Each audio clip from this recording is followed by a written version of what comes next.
women are speaking. Alright, The women are speaking.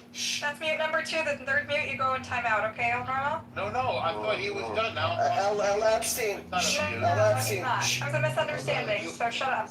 Do you want to define Zionism? I keep asking you. Guys, shapeshifter, stop instigating. No, stop being like re-instigating. That's gonna end. Stop disrupting.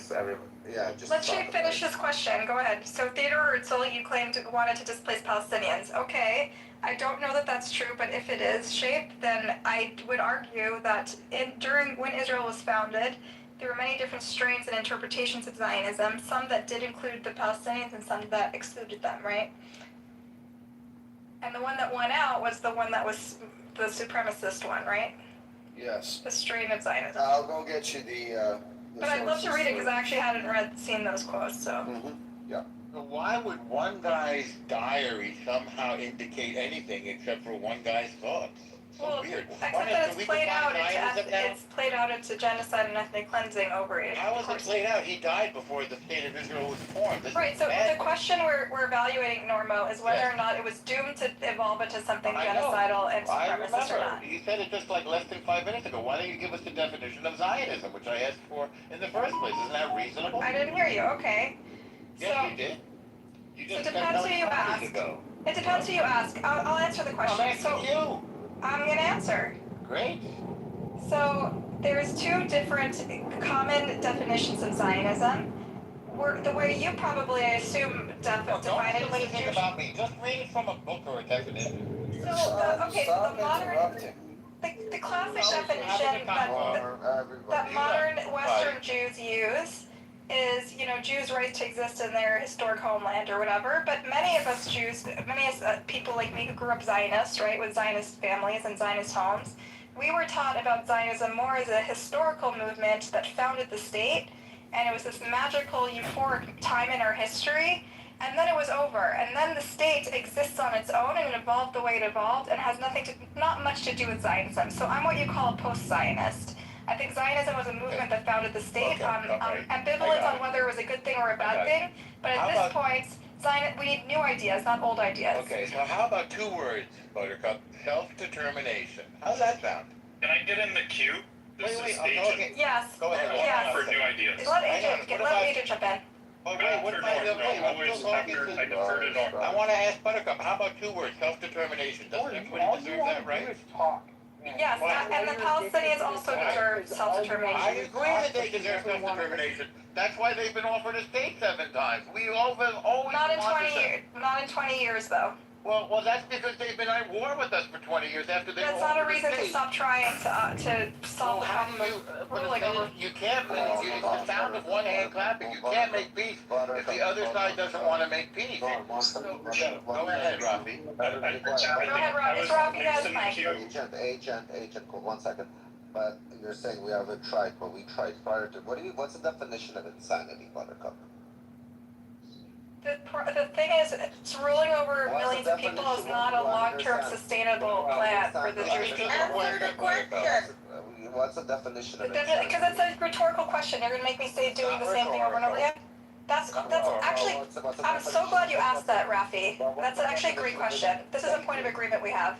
So the status quo, Rafi, Israel's been doing the same thing over and over again. Its strategy hasn't changed in the last 50 years. And what has happened? It led to October 7, right? So the definition of insanity means we knew a new status quo, something different, not what we've been doing before, which has failed to deter terror. It's failed to deter our enemies, right? Yes, Agent, you're going to go. Before I agree with you, the IDF was operating on defense. Because before we would always get hit, we would do something, and then But their strategy beyond that, not just do something, they would be disproportional, right? And they thought a disproportional response would deter the enemy. No, but hold on. But it failed to deter the enemy, right? Hold on, Buttercup, 1 second. For years, Israel was under attack, and that's true, right?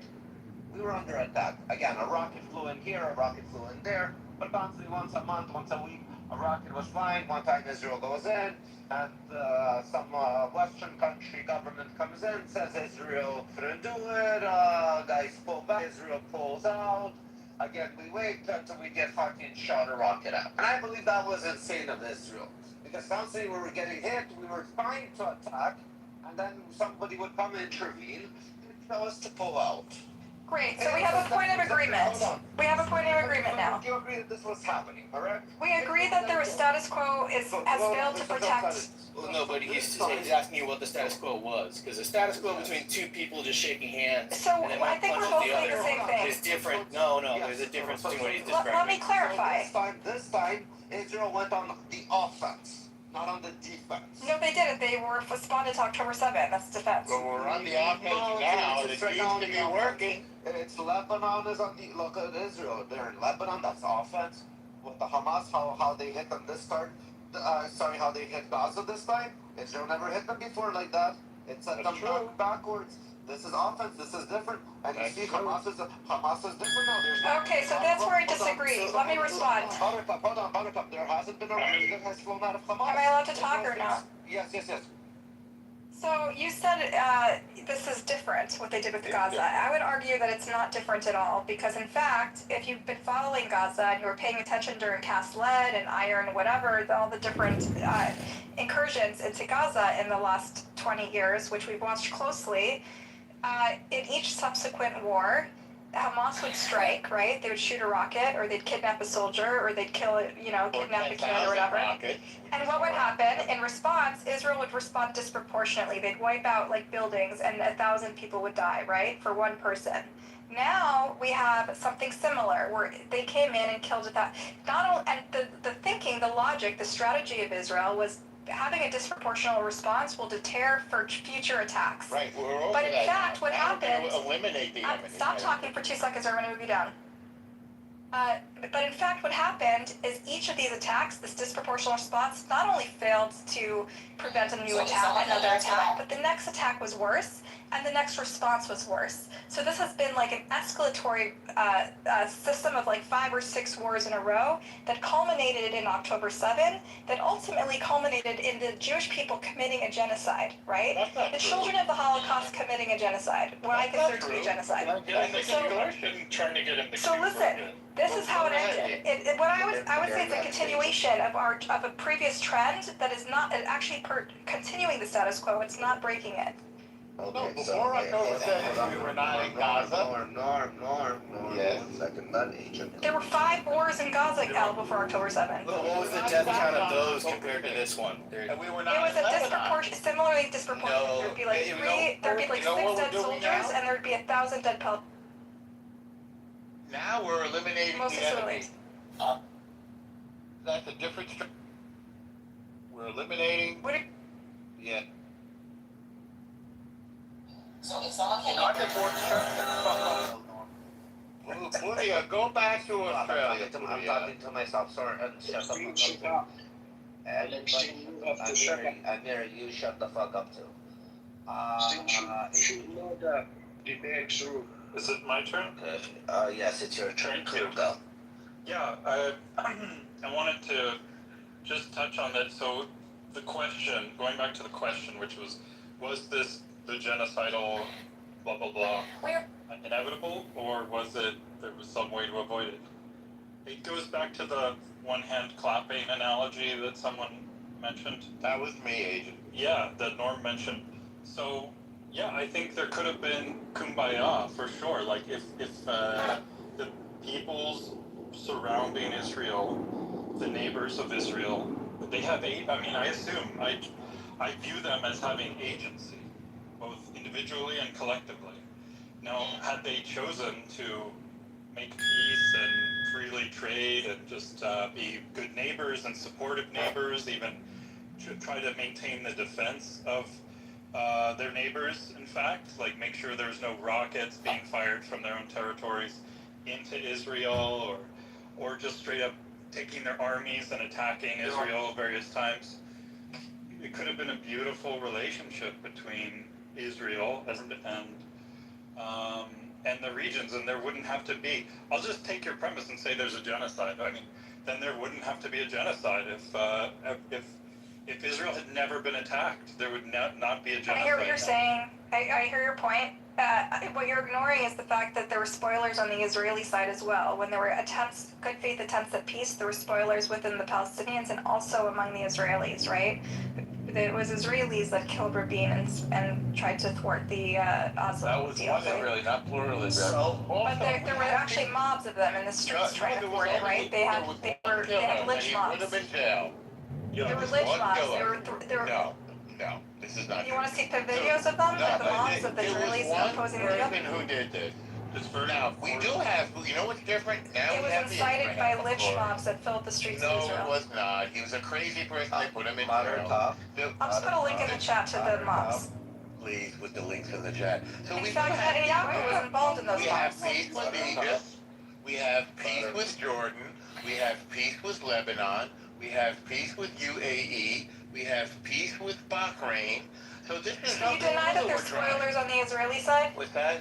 You So why deny do that there's change the spoilers on the topic? Israeli side that What prevent are you peace? talking about spoilers? We have the Abraham Accords. How's it? What is spoilers? There's no Kahanis that poured peace into the Israeli There side? was no war. He's dead for 30 years.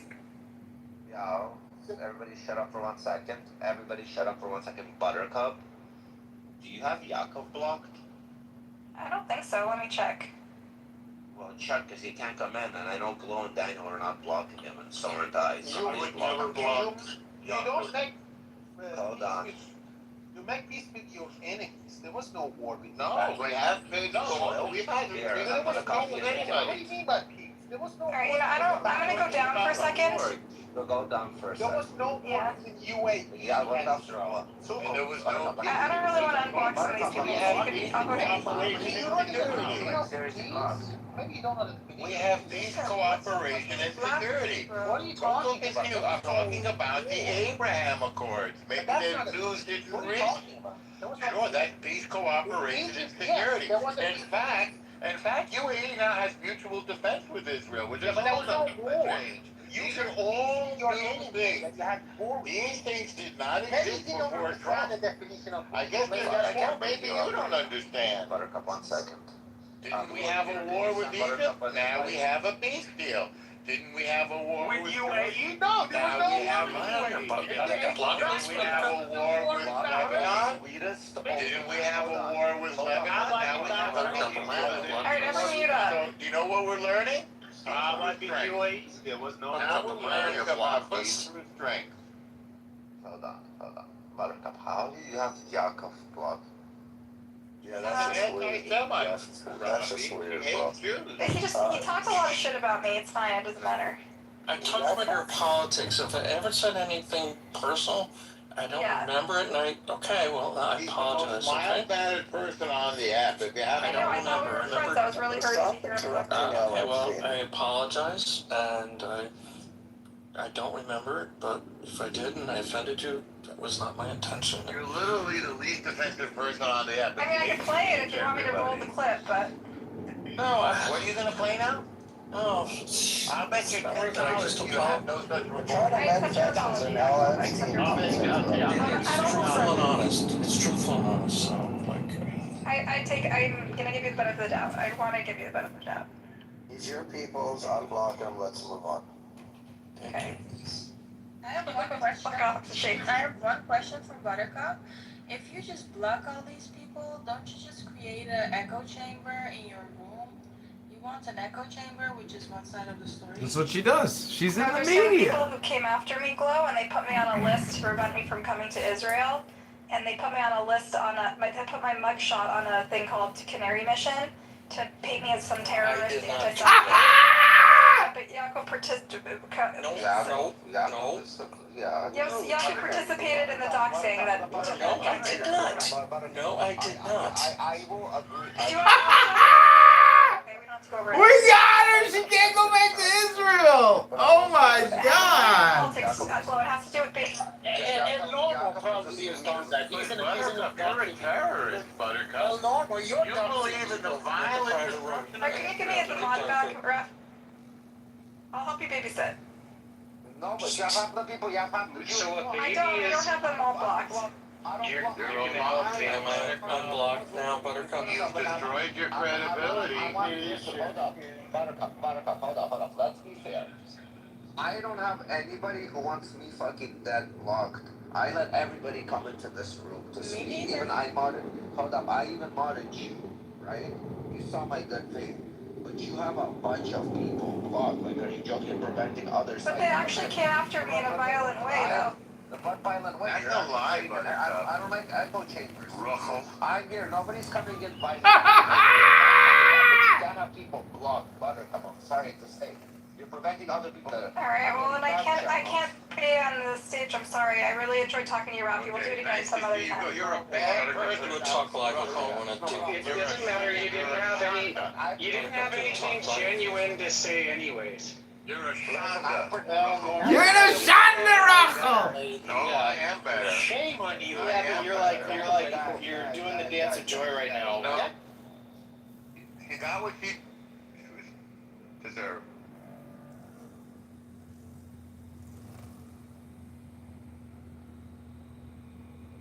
Yeah, you were. Hold on. Hold on, Soren, shut up.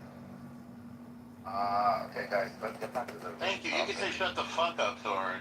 Puria. Okay, good guys. Norm, stop instigating. Let's get back to the topic. Zionism, right to defend or ethnic cleansing. Who hasn't spoke? I think everybody in this room agrees that everybody deserves self-determination. So everybody in this room is Not Epstein. He said, who hasn't spoken? How normal gets off the everybody. Not Epstein. No. Everybody. Not Epstein and his father. Soren, shut the fuck up. Soren, shut up. Sure. Perfect. Black, Buttercup, I can't bring you up. Keep going fucking into the answer. The fucking game below. Bring her up. Fuck, she's so annoying. So Soren and El Norma, have you guys fallen in love lately? I did it. Guys. I think you need me to help Soren and babysit. Norma, have you guys fell in Yes, love? but I want you to unblock a bunch of fucking people. Stop blocking. How about I people. screenshot my block list, I'll share it with you, okay? Share with me, I'll tell you who I need you to unblock. Fine, deal. Comes in. Deal. Let's be fair. Then you can keep it Fair. block everybody. Can you do a talk live with me? I'm trying to. So I can't. Hold on Later, 1 second. later, Young, I'm not now. Let me deal with Buttercup right now. Here, let me mod her up. I'll mod her back up. I'll be fair. I hope you're gonna. Am I off your block list? Am I off your block list, Buttercup? Hold on, Caleb. So I leave the room. I want to be on time back in. Derisive! Hey! How was your pride? Are you feeling more prideful? I looked up gay rights today. It turns out there are no such thing. There's just advocacy. And there's a couple, 10 things. I was like, what are the top 10 gay rights? One of them was adoption rights and no harassment at work rights. Are you blocking me? Oh no, BB's in the bleeding. Why do you have to mod her if she's got everyone blocked? Just We're gonna go through her list quickly right now. We'll demod. Like again, if there's some people that are blocked, we'll leave them blocked. And some people that is just not fair. I will. This is so Alright, much so you want me to extra DM work. you in the back channel? Just be a normal speaker. Don't be a mod. This is Yeah, ridiculous. a mod shouldn't be blocked. Well, I'm a good moderator. He needs help babysitting. Oh my god, you're a horrible moderator. It's ridiculous. That's the way of talking to a lady. Well, no, that's the honest truth, guys. I believe in honesty, unlike No wonder why you still I'm not so. Yeah, right. Thanks for bringing this up, Soren. You're the one that can't talk to women. You told me I should be raped by IRGC, so you should shut the fuck up. That makes you a liar. He told me he was asexual. Is that true or not? Isn't that You're a weird? Zionist. That's Isn't that bizarre? But you're a Zionist. Aren't you? And a liar. Aren't you a Zionist? Don't you believe that everybody deserves self-determination, including the I'm not a Jews? follower of Epstein. But Epstein is dead. He doesn't have Well, any his power. ideology is still in love. Look at my. What is his ideology? Look at the guy next to the. What is his ideology? What's the name of the guy next to the Epstein?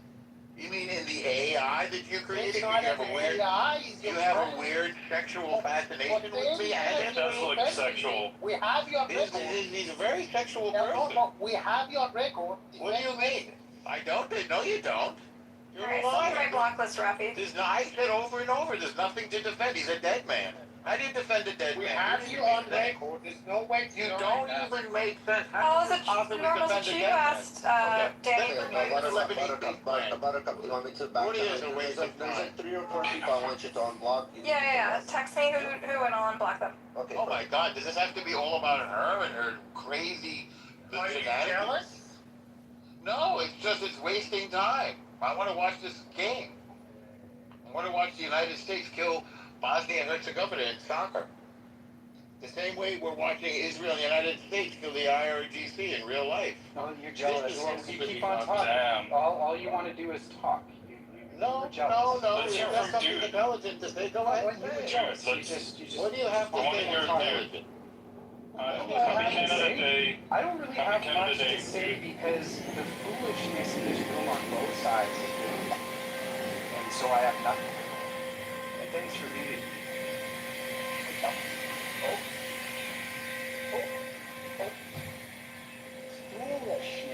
Foolishness from both sides. So let's hear something intelligent from you. First of all, I was trying to tell this guy to stop attacking me because it's starting to be Everybody stay off mute so we know you're muted because you can speak. Because when you're I just was muted, speaking, nobody but I hears. was accidentally muted. Yeah, I know. Make sure you're always off mute before you start muting. And I think it's one more person actually. Buttercup, 1 second. Yeah, this is Ian Epstein, by the way. This is before I knew about his allegations. I want to hear some other voices. Kale, what do you think? Was it an Yeah. This is. I just came here. I'm a new voice. Thank you. Okay, horrible. Do you have any thoughts on whether or not Zionism was inevitably going to turn into genocide, or whether there was hope there was an idealistic version of it that could have been That's not really salvaged? the question, though. It's a question. Wait, hold on. Whether we deserve the right to self-determination, like everybody else. That's Whether it was a No. supremacist system by Israel- design, was it supremacist Yeah. by design, Yes. or was it to Yeah. evolve into that? Well, Israel's the only country that actually has this concept of religious supremacy. Name one other country where this is the case. So they obviously have. No. Yes. No, that's not the case. Iran. No. And drive in Saudi Arabia. Iraq? Are you kidding me? Iran, I said. Muslims are not allowed. Iran. Iraq. No, that's not true, by the way. 100% true. Non-Muslims are No, not sorry. allowed in Mecca. 100% true. And in fact, there's a separate road for them. It's Muslims this way and non-Muslims the other way. Okay, cool. So Israel and Saudi Arabia are both pretty bad, right? Wouldn't you agree, Normo? That's kind of bad. Exactly the opposite. So Judaism, first of all, is not merely a religion. It's an identity and a family. So it is not religious supremacy. It is just nationalism. And every country is nationalistic and should be.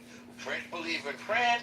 British believe in Britain. Americans believe in America. We're cheering for America in the soccer game right now. But you can't become Yes. part of this. You can't become part of that. Sure you can. See what I mean? You just said it's not a religion, it's an ethnicity. You're the only ethnic. I didn't say Oh, wait, what? I said it's an identity. It's an ethno tribe, to be honest. What's that mean? Ethno tribe. Okay, explain identity. Can I become a fucking Yahudi? Can I become I want to answer Very your question. excited You need about to learn.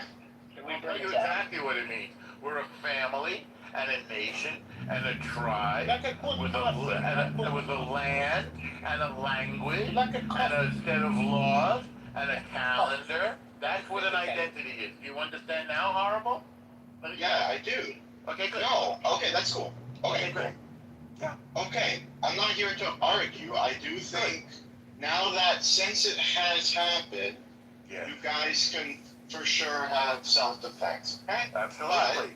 But hold on, I'm trying to say there's a lot of problems here. I'm not just an anti-Zionist like this. I say Zionism, the problem with Zion is I don't think a country has to fund you. So, for example, I think, even if it's, I don't care if it's a fraction of a percent, I don't give a fuck. Why do we fund Israel? Exactly. How about that? Like, why do we have What the fuck? Aren't you guys good enough? You're the only. Not because we have to. Nobody has to. Who's we? Who's we? We America. We America.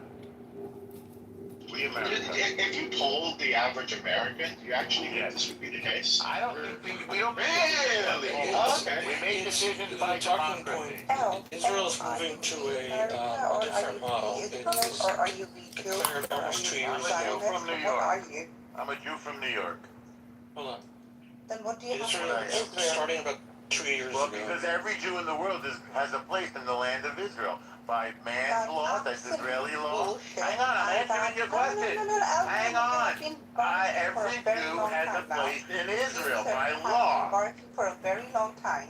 No, I'm not barking. I'm answering your question. I don't have a right of return for the Arabs. What? Greece has a history of sabotaging Many Asian countries have a right of return for their people. Disgraceful. Who's the people of Israel? You would The have. people of Israel are the Jews, obviously. No, it's not. No, it's not. No, not for a long Well, time. that's the definition. Too, Mr. That's Norm. the And definition. by the way, somebody with a nose like yours does not get to condescend other people's accents. Sure I do, but people love my nose. You cannot Listen, condescend other sweetie pie. people's accents. Women love my nose. You know what they say?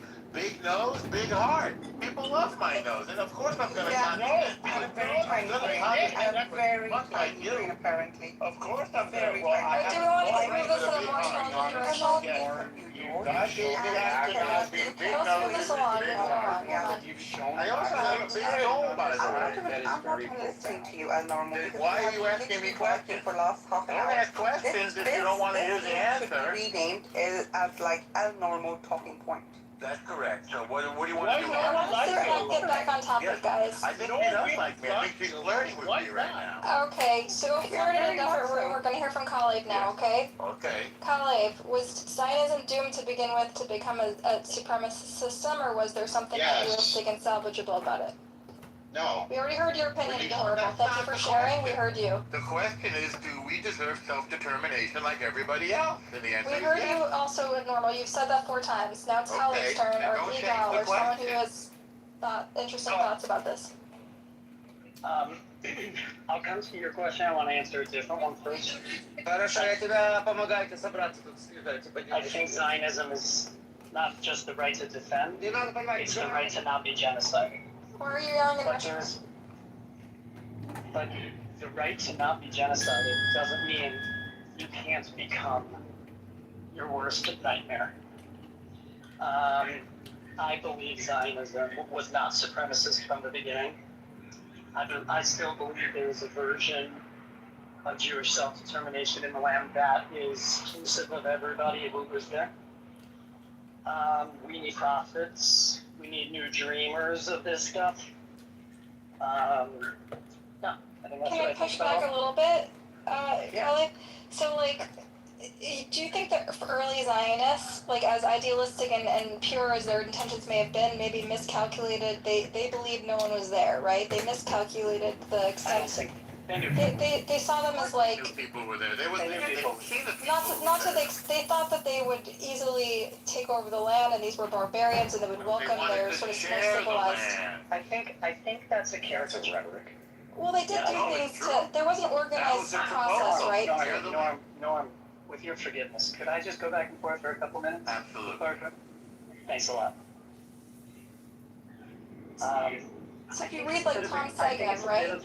I think it's a bit of a caricature, but I think, as you say to us often, right, there's nuance, it's complicated. I think the Zionist movement was pretty diverse from the get-go.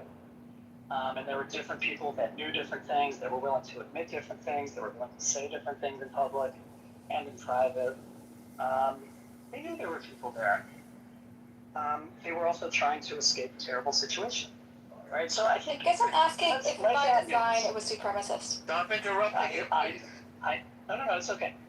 No, I don't think it's supremacist by design. When I read the Declaration of Independence, I don't see a supremacist document. I see a Jewish set of documents. Do you think Bingo. Herzl's Zionism was supremacist? I mean, it's a different time, right? The Declaration of Independence. I think there were some Zionisms that we would label that. that wouldn't be the kind of Zionism that would not democratic. What about the revisionists? Were they supremacists? No, I don't think so. I don't think they're good, but I don't think supremacist. Zionism, in a word, is about Jewish survival, as Caleb. Norm, would you allow Christians to own Israel? Because apparently the Muzzies and the Jews can't get along. The Jews are doing great. But hasn't revisionist Zionism led us to this point? Where it ended culminated in genocide, or what I consider to be genocide. Well, it's not a personal definition. Well, it seems like you're not capable of running. The Jews are not capable. Considered to be The Jews are not capable of running a country without destroying everything because their ideology seems to be to want to bring about the Messiah. Not true. Not true. No, I'm bringing the eschatology of why they do what they do. And once you understand why they do what they do, right, you'll see why they blow up everything. Yes, it is. Yes, it is. It is the last resort when people won't stop killing us. It was the last thing that we did. We didn't destroy Gaza for the entire time. Finally, after October 7th, it's okay. Give us back our hostage. We're going to take you apart. You are holding dozens prisoners Wait. Everybody's in the talking. world's largest open air Everybody's talking prison. at once. You are pouring concrete into their drinking water that What they are you kill doing? and then We provide drinking water. What are you talking about? Hamas came ignorant into was it really? existence in How 1980. ignorant could You one have person been be, doing this Cora? since day one. Cora, you're completely wrong. We were supposed to share the land. Absolutely, but They rejected the the Vatican partition. goes way deeper. Why did they reject the partition? You have been Why do the Arabs think they should get all the land, Cora? Right. Why do the Arabs think they need all the land, Cora? Could you explain that, please? The Muslim Brotherhood's problematic. Why do they deserve all the land? I agree. I agree with you. You got 22 countries, almost all the land, all the oil. How greedy can one people be? Baseless and ridiculous argument. They didn't get 22 countries? Can we count them together? I'll tell you what. Just because I'm a Muslim, Did they get 22 countries or not? And start claiming land there. Wait, That wait a argument that second. you have Did almost they every get country. 22 countries or Normal, your not? voice is much louder, so I want Cora to have the mic for a second. Absolute ridiculous argument. But it's and I'll tell true. you why. Oh my God, just shut Okay. up. You're No, you shut up. Mute up Al and Cora, No, you you're have right. 5 seconds for Don't talking. talk to the lady like that. Why not? Okay, learn patience. Learn to listen. No, you should learn patience. Just shut up, Normal. Shut the fuck up. You shut the fuck up. Shut up. Stop disrespectful to Shut women. No. Shut up and listen. Wait. So you're going to respond to what No, I said? If you're going to talk over me, I'm going to keep talking over you. I'm sorry. You can. I said to you, you got 20. It's fine. You got 22 countries and all the oil. Actual reasonings Right. of why your argument is absolute bullshit. Okay, Just tell me because which I'm part you Muslim, fall. I cannot claim land in Saudi Arabia. So just because you're a Jew does not make you an automatic claimer of the land in Israel. Firstly, we No, it's not automatic. examples. No, listen. It's Just historic. concrete examples from the Torah, by the We're way. already in the land. Clear again and again. Right. The Torah refers to the Israelites as people. Right, that does. Israel is a person, it's not the land. You don't have No, it's the land of Israel. Everything is what there. land belongs to you. Listen, Okay, you you're don't just have latitudes and misinformed. longitudes to what land belongs to you. Say God again? is not a realtor. He's not a real estate agent. Never okay? said he All was. of this argument is absolute bullshit. It's not the argument. Why are you guys, are you trying to tell me that you're so horrible that God wants you to No. restrict to one piece of land?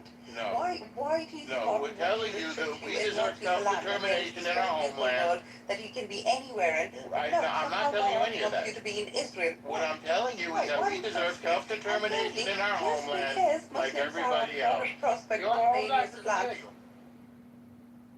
Our homeland is Israel. You can disagree, but I'm sorry, you're just wrong. I agree. It's in the Quran. It's in the Quran. Because Muslims Right. might have Guys, when you're speaking, wait for the other person to finish and then respond. I'm gonna mute you a few times and then I'm gonna move you down for a timeout. Listen, I am correcting the Muslim law. He doesn't stop talking. I literally came in, dropped my point just Cora, you understand many people are native to that land, right? So if he doesn't stop Buttercup, you need to move him down because we haven't done that one. Now you're gonna say, now you just Go on then. you agree that there are She many has a people good who are point, native- El Normo. You gotta go in timeout if you keep interrupting. Let Cora speak Okay, for I'm 2 not- seconds.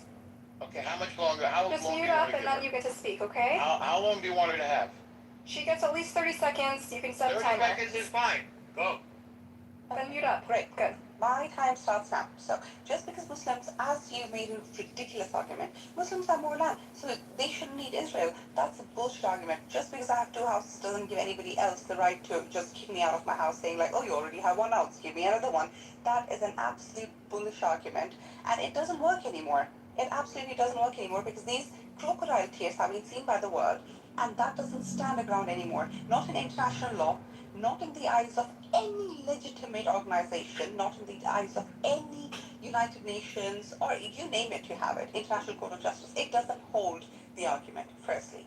And secondly, this is ridiculous. You have the whole world. Just be a part of the whole world. Integrate with the whole world. Why do you need a small Okay, piece of that's land? your 30 seconds. Only by That's the 30 seconds. Thirdly, Okay, you that's 30 think seconds. that We're with behind it. Palestine. Hang on, Palestinians hang on. didn't come. Hey, to listen, hang on, it's my turn now. Sorry. You guys are the culprits. Sorry. All right, Not good. the 30. It's true, So Cora. you Now, are normal gets arguing. 30. Normally get 30 seconds. Quiet now, Cora. You are, I gave you 30, I was quiet. You argued against something that I didn't say. Oh my There are many people. Okay, let him finish, Cora. We want You to make it time. argued, now I'm gonna start over. You're gonna get another mic, don't worry. You argued against something that I didn't say. I didn't say that we kind of take somebody else's land. I said that there are many people who are indigenous to that land. There are Arabs, there are Yazidis, there are Druze, there are Samaritans, there are Jews. The Declaration of Independence of Israel is very clear. We have full intention and full action to live peacefully with our neighbors. The League of Nations in their wisdom, the United Nations in its wisdom, said that Israel would live on one part and the Arabs would live on another. That's already been established. That's international law. 30 seconds is up, and you just sound like you're spitting. No, I started. We have to start over. You sound like you're interrupted. speaking It's true. very more. 30 seconds. Thank you for keeping time, Yeah, Chase. 30 Thank seconds you. are up. It is now. We have to give me more time. No, you Both just of sound them- like No, you're we don't. spitting. It was 30 seconds was the agreement. Now it's Cora's turn again. You're slurring your speech. Get that checked. Both the League of Nations and the United Nations decreed 10, that we would share the land. 8, 7, 6, 5. Okay, Cora, go on. Great stuff. So you talk about these amendments and these agreements. Who put these agreements there in the first place? If it was not for the welfare agreement, Israel, the current state of Israel, would not have been there in the first place, right?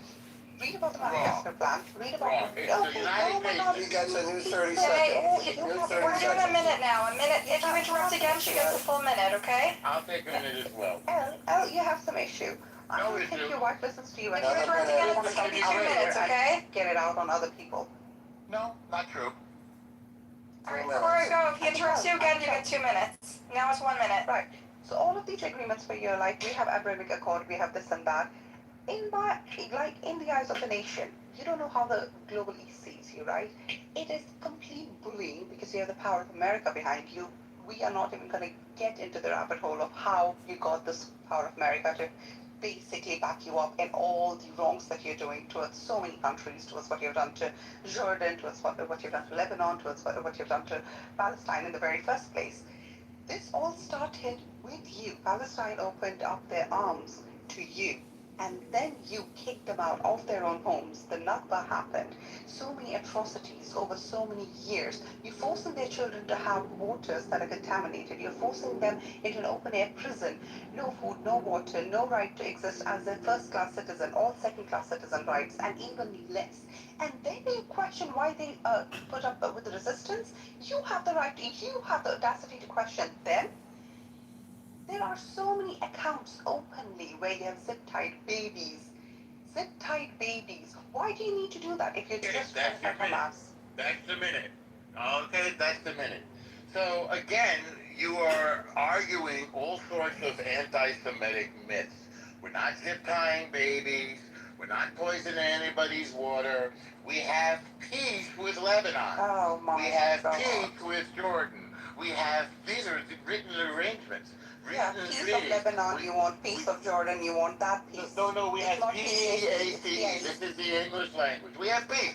Do not Why? interrupt. Because our neighbors do not want the Muslim Brotherhood on their land. They do not want Hezbollah on their land. They do not want terrorists, and neither do we. The world hates terrorists. Hang on, okay, I get another minute. Now it's being interrupted. Great, thank you for the extra minute. So when you said the Palestinians did not welcome us with open arms, in fact, there was no such thing as Palestine then, and there's no such thing as Palestine now. I want to make this very clear to you. There never was a Palestine. There is no 30 Palestine seconds, now. Norma.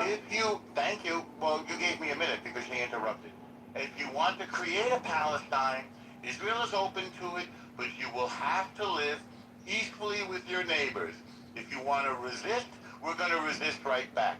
And we are bigger and stronger. If you threaten Jewish lives, we will eliminate you. We will come and take your guns away. Point your gun at us, and we're coming for you. Okay, go ahead, Cora. Coming back, lovely. If America pulls their ass out of your system, you will be shivering like Not at all. rats. Not at all. That is Quiet, no. Last Gloria, you we're guys gonna are send you down. standing up. Listen, I gave you a minute to speak all the bullshit. Quiet. What do you disagree with that I said? What do you disagree with? L, yeah, I gave you the minute to speak your bullshit. Now What do you disagree with right? your bullshit? Number one. Let her land her point. Let her land her point. It's okay. Listen to it. Now we have to listen to your Listen in bullshit? your own time. Now I need to restart my minute, right? My minute restart. Wait, what do you disagree with that I said, if If anything? America pulls out their resources, you guys are FUCKing. Number one. How Number filthy two, your and mouth the is. What whole a reason vulgar, you are filthy what woman you you are. is because You're like of a America. beast. Number one. Number two. How you have bullied America to do your dirty acts, we are all seeing that. We've all seen Epstein files, we're all seeing that. Number three. Wait, what does that have to do You with talk it? about Don't call off with that. Let her finish her thing. Shut the fuck up. All right, you have a minute left, Cora, and Eleanor, don't interrupt again until she's done. Well, no, And then she's got to be done for cursing. There's no cursing allowed. Yeah, Very she filthy didn't curse. mouth. She spelled it out. She spelled it out. No, she said shut the fuck up. Literally mocking She said people shut for the their fuck up. actions. Okay, everyone, We heard her, try to be nice. The end. Number three, right? Wait, what was one and two? What was one and two? Number one, you are nothing if you didn't have the backing of America. That's Number false. two, we know how you got the Okay, backing you can of America. refute it later. Yes, Epstein, just listen. Okay, how long is the series, Cora? How many numbers? How many bullets are in there? Let me finish.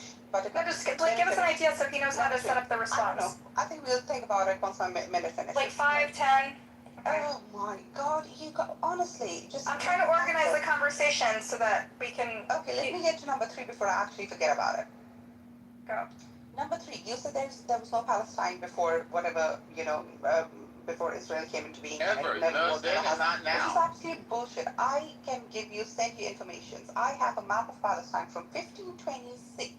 1526. Who was the That's president? territory. Who I was the talked king? about it today. Was it I a state? talked about What was today. it? I will send you the whole detail. So what was it? Exactly. What What was was it? it? The map of Palestine, and it says. So was there a president or a state or what? Did it have a border? What is it? It was a land.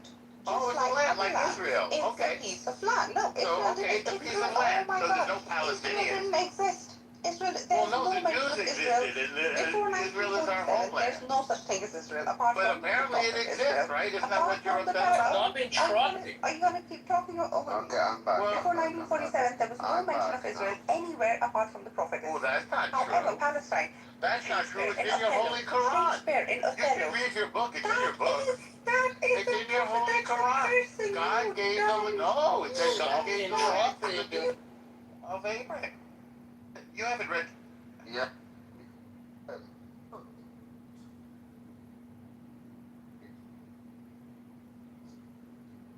Stop. Whoever's muting.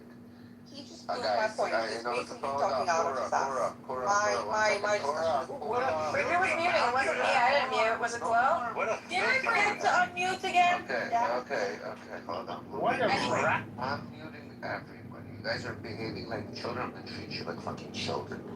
Again, we have a one fucking mic policy. Unless you are retarded and you're going off on your mic while somebody else is speaking. Okay? You know what a one mic policy is? I don't know if they never taught you where you guys come from, but it's a one mic policy in this fucking room. Buttercup, who was speaking? Who's next? Cora was speaking and Norma was interrupting. No interruptions, Cora. Land your plane. Please.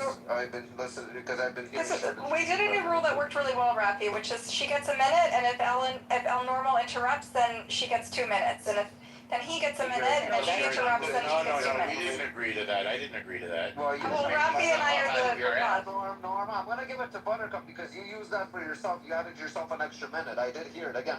I had you in my ear. It wasn't 2 minutes, it was 1 minute. I understand when Cora interrupted you, you added yourself an extra minute. No, I just started over. I understand. You said you gave me an extra minute. No, I just started over. No harm. Don't bullshit a bullshitter. I'm not bullshitting you. I'm telling you the truth. I'm saying don't bullshit a bullshitter. I timed it. Over. All right, Cora, you have a minute, and after a minute, El Normal has a minute. Okay. Go. Yeah, this is my final stance. When El Normal says absolute ridiculous stuff like Palestine didn't exist, I have multiple proofs that Palestine existed, and he has just proven his limit of knowledge, right? He says the Quran talks about Israel. He talks about the Prophet Israel.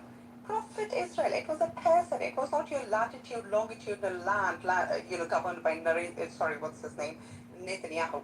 It was not that. If you believe that, there's nobody as ridiculous to talk to as you are, personally. And then lastly, Palestine. Othello, Shakespeare, talks about the land of Palestine.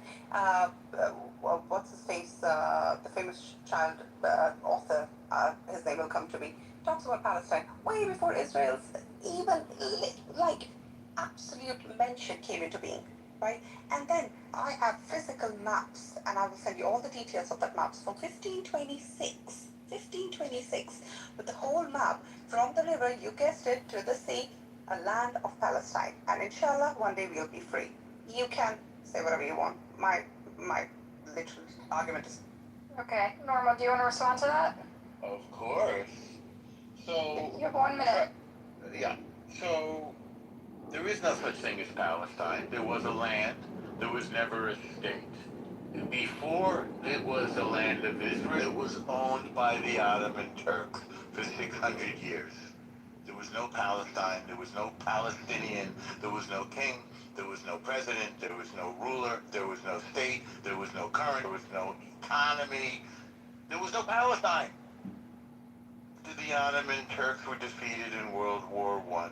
The League of Nations said to the Brits, please administer this. That was the mandate of Palestine. The explicit role of the mandate was to return the land to its indigenous people. Those indigenous people were, by the ruling of the League of Nations and later by the United Nations, the Jews and the Arabs of the land. They partitioned the land under international law. The Jews got a tiny little bit. The Arabs got a big amount, including Jordan, which had never existed before. The Jews said, thank you, we'll take it. And the Arabs said, no way, we are going to get rid of the Jews. We're going to commit genocide. They tried, they failed, they lost. The Arabs attacked repeatedly, they were defeated every time, and every time they attacked, Israel grew a little bit defensively because we saw that we could not trust our neighbors. While we are resolved to live peacefully with our neighbors, and we now have peace deals with most of our Arab neighbors, Lebanon, as recently as 2 days ago, the Palestinians have peace deals with precisely nobody. They are violent terrorists that have been expelled from Jordan, expelled from Lebanon, expelled from Kuwait. Nobody wants them. These people calling themselves Palestinians are professional terrorists. And if they keep threatening Jews, that will be the end of them. Thank you. Anyway, let's get some new voices in here. Is that an Soren. open thread, by the way, Al? Was that an open thread? Well, look, obviously. He's like 1,000,000 years old. He can't threaten No, I'm anybody. not a million years Oh, old. no. Honestly, was that an open thread? Because that sounded like He's like capable of threatening anyone. He's barely a lot. You Oh, are I'm very quite, old. unbelievable. I'm quite violent. If you were You an open look, thread, you look like you're in a museum, bro. So, well, You look like you're in a museum, bro. I don't know what that means. Yeah, it means Stop the personal attacks right now. We're not gonna do it. I'm gonna push you down if you start personally attacking anyone. he's just a little old. Thank you. No, I'm not old. I'm in better shape than you, and I could easily kick your ass if I chose to. That was a violent threat. Don't bother a Jew because there's going to be bad consequences. That was a violent So what I said, Cora, That was a was... violent threat. My point is he's harmless. Don't worry about No, I it. want you to be very clear. If you point a gun at a Jew, we will come, we will take that gun from your hand, and we will not do it gently. And what if Any you guys are the questions? ones? What is he talking Are there any questions? What if What's this guy you guys talking are the You ones point pointing the a guns gun out? at a Jew, we will take that gun from your hand. talking about And God? what We if you will guys are not the do ones? it How do gently. you? I just said you look old, bro. Okay, you self-proclaimed Any Christian. questions? What if you guys You are the said you ones look old. actually pointing the Jews and He's bullying like the them? octogenarian with this guy going, get off my lawn. If there, If you're the ones pointing the guns and bullying the world, Yeah. well, we're not bullying the world. We're a tiny But little you are. country. But you are. No, we're not. But you are. What- You what- have how these we- peace deals. how are we You have bullying the you world? have Explain bullied- to me. You have bullied your We're neighbors. any small country that we were in the You have beginning. this weird control with We're one of the America. smallest countries in the world. How are we threatening the world? We're nothing, but we I think Soren wants to pipe up. Guys, let's hear some other Small voices. country that we were when we Guys, mute up. Yeah, let's hear Soren. I want to hear from Soren. Soren, go. Look, obviously the previous speaker, the mouthpiece of Hasbara agent El Nomo, he didn't cover Balfour Declaration. He didn't talk about the fact that this... How is that relevant to anything? Well, it was very relevant because the How is it Rothschild relevant? letter... El Oldo, stop talking. I mean, the Rothschild letter is very clear. I mean, the Balfour Declaration is pretty much clear. It says this land should be shared among the... And that's what we're doing. Yeah. That's So what we're obviously- doing. Yeah, I mean, the matter of It's fact... the League of Nations that matters and the United I mean, Nations. the reality is that when you look at the populations of indigenous people of Yeah, like Palestine, the Jews, yeah, we like had the Jews. Palestinians, Muslim, we had All right, Palestinians. don't interrupt Eleanor or I'm going to give him more time. Soren, you have 1 minute starting from now. Thank you. I mean, I've heard this guy 1,000 times. There's no All right, you have 2 minutes starting from now. Stop talking, Eleanor. I'm gonna watch the game. You have 3 minutes starting from now, Soren. Thank you. So Balfour Declaration, when you look into it, it was actually signed in the 2nd of November. Watermelon So one can rainbow. say, okay, let's see the populations of the area which was known as the territory of Palestine at that time. It is very clear. The population is very clear when it came to The $90 billion ethnic development round. minorities, which at that time were Jews. In 1917, ladies and gentlemen, we had 56,000 Jews living in Palestine. Only 56,000.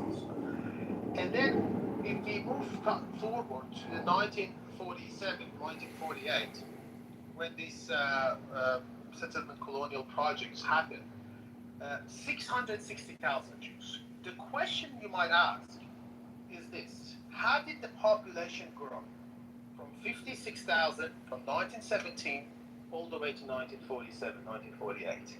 I mean, we're talking about something like 30 years. This massive population growth did not happen organically. It did not happen because they started having 7, 8 babies. It happened through the massive immigrations, mainly because of what happened in the Second World War, the Nazi Holocaust. A lot of Ashkenazi Jews decided to leave. They're right. Russia, and they Yes, came. they're right. So this did not happen organically. So we're talking about an area which for years and years and years, the Mizrahi Jew, what is known as Mizrahi Jew today, along with their cousins, the Arabs, the Muslims, they were living together. They had pretty much the same culture, same rituals, same lifestyle, but he believes in Hashem, they believe in Allah, the other one believe in Jesus. But they know the area, they know the neighborhood. And all of a sudden, they opened the door, they realized that some people coming, to them they were Europeans. To them there are some people coming from Poland, from Russia, from Germany. And they had to come, and they came through what is known as Nakba, they displace hundreds of thousands of Palestinians to other lands. This is the Palestinian perspective. This is the fact that the reason they didn't accept that very first declaration in 1948 is because they knew that these people, that 52,000, yes, they were original, they were authentic, they were indigenous people of the land. But the massive immigration happened afterwards, but mainly as a result of the Second World War. They didn't see that as organic immigration.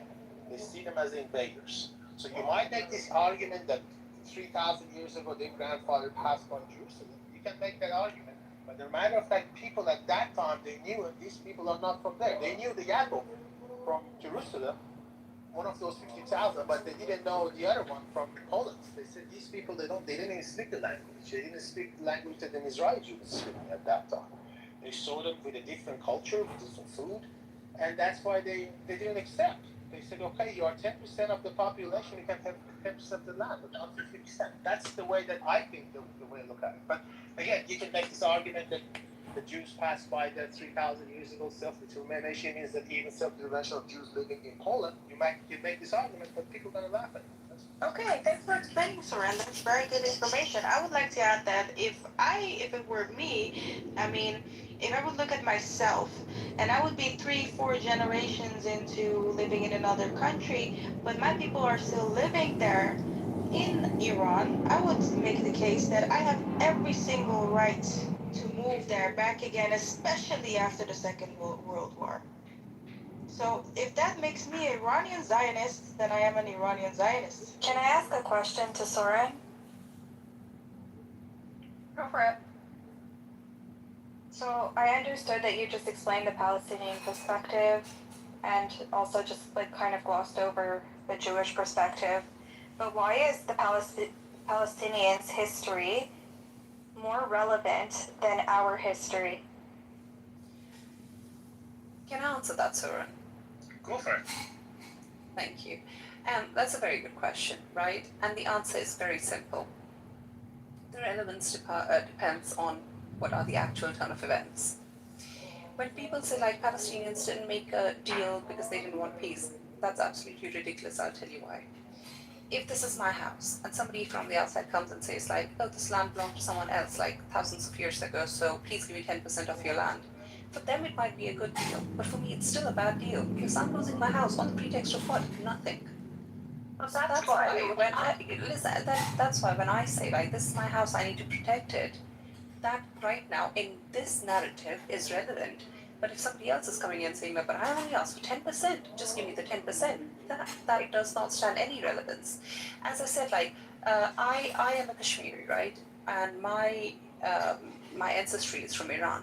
But under no circumstance can I go back to Iran right now and say like, oh, excuse me, my great-grandfather was from here, like probably 150, 200 years ago. So give me your piece of land and kick somebody who's already living him out because apparently I am the real, I'm the real person from that place. It does not stand the relevance in the eyes of International Court of Justice. Yeah, Cora, but you're not acknowledging the fact that Palestinians willingly left. And then some of them were expelled, right, Em? Okay. Left where? But okay.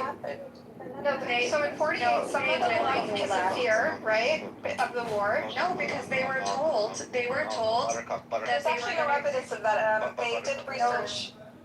That's not true. That is a myth. That was one of the myths that they teach kids in school. That's not true. They willingly left to neighboring countries. Okay, can you give me So many of them tried to come back, and the Israelis prevented them. Did Palestinians not go to Lebanon? Did they not go to? Yeah, and they were told to be temporary, and when they tried to come back, they were killed. But Buttercup, but the problem is that they. Can I just? Not all of them. Actually, but I'm trying one authentic. Cora, let's actually settle this because this is important. Cora, this is a myth about the expulsion in 1948 that we need to. Buttercup, if you let me finish my sentence, I was responding to her and everybody is interrupting. Yeah, the mic is yours, girl. Okay. You agree that there were Palestinians that willingly left, okay? Yes, and do you agree hold on. Genuinely. Hey, need to Cora, send stop relevance to interrupting, this. please. We're having a conversation, okay? No, you were interrupting, Buttercup. I know, but this is something, listen, Em and I But have the same Zionist indoctrination, so I need to settle this with her. It's very What important. indoctrination? You're literally Because I was like told the same stories as you, and this is why we need to settle it. because you're cosplaying as a Zionist. Don't call yourself a Zionist. Don't I'm call not, I'm yourself. I'm a post-Zionist, not a Zionist. You're disgusting, is what you are. But anyways, Don't call me names, I'm being kind to you. I've never said anything to you. just because she doesn't fall into your myths that you created, like self-proclaimed witches. So Cora, let us have it back and forth, okay? Just give us the mic for 2 seconds, because I think this is something we both heard the same, we were raised with the same information, and then there was a point when I picked up a history book and I read the other side of the story, and I'm not saying you're wrong, Em, I'm saying you only have half the story, I think, I suspect. I just want Em to. Can I just Cora, you're really making me a hard time combo. finish my train of thought? Buttercup, you agreed that there were Palestinians that willingly left. Whether Some, we yes. agree, hold on. Okay, thank you. Whether Whether they're out of we fear, though, and they tried to come back. But I'm not telling you. Stop Jesus Christ. You hold people to like a standard, but then you're like, you The contradict mic is yours, yourself. keep going. Okay, we don't agree on why they left, but let's move on from there. Okay? But wait, can we just settle that you agree that 30... I said You agree 30,000 for itself from what you said? I give up. Buttercup, you're right. No worry. Okay, well, we need to acknowledge the multiple truths, Em. This is what you want, Em. We need to establish the facts. Some left, some were expelled, right? Don't fucking let her finish speaking. Can you hear me? No, this is the stupidity that Oh, Rafty excuse allows me. in his room. It's fucked up. No, Chloe, we need to establish some facts. That's what we're doing here. I'm trying No, to no, finish that- a train of thought, and then you can debate me. Like, what is You asked me to confirm a question. I'm saying let's establish the facts together. Stop interrupting. Chloe, stop. We're trying to establish a fact. Em, go on, please. No, it's We're trying to okay. establish It's whether okay. they left or were expelled. Let's establish that. Em, finish your... No, it's okay, girl. It's okay. Honestly, I just. Well, we're trying to establish a basic fact before we move on. One at a time. No, Rafty, honestly, shame on Why shame on me? you for letting somebody like this mod your fucking room. They mean shame on me for letting somebody mod this room. Guys, you're getting on stage to debate us. I Yes, give it but 30 minutes. Buttercup So you want me keeps to- so you want me interrupting to Em and silence doesn't let Hold her up. speak. Hold on. We're So you trying want to me establish a silence? fact, Chloe. But I understand, but no interrupting. Everybody gets 1 minute to speak, 1 to 2 minutes. Land your plane, and nobody interrupts. Somebody interrupts, you give them an extra minute. Okay, but if you ask me a direct question, like, did they all leave? I think I'm allowed like 15 minutes at this point. Okay, well then don't ask me rhetorical questions on the way. Again, guys, just land your planes, make your peace, say your comments. Go, you have a minute, go. If anybody wants to rebuttal it. Go, guys, seriously. Sound like children. I'll do this here. Em, the mic's on you, go. No, I'm good. I have nothing to say to you. Alright, so I'll go first. So, like Em points out, there is a narrative that most of the Palestinians in 1948 left of their own volition, right? As some people say, there was a radio warning from the Arab armies that were coming in, warning them that they were about to come in, and then the Arabs fled, and that's why the Nakba happened, right? That is a narrative that I was raised with, it's a narrative that Em was raised with, it's a narrative that probably Rafi was raised with, right? However, the new historians in Israel, looked through the archives. In the 80s and 90s, the IDF declassified their archives about what happened in 1948 during the war, and they revealed some explicit orders, particularly during in Lud and Ramla, to evict tens of thousands of Palestinians at gunpoint.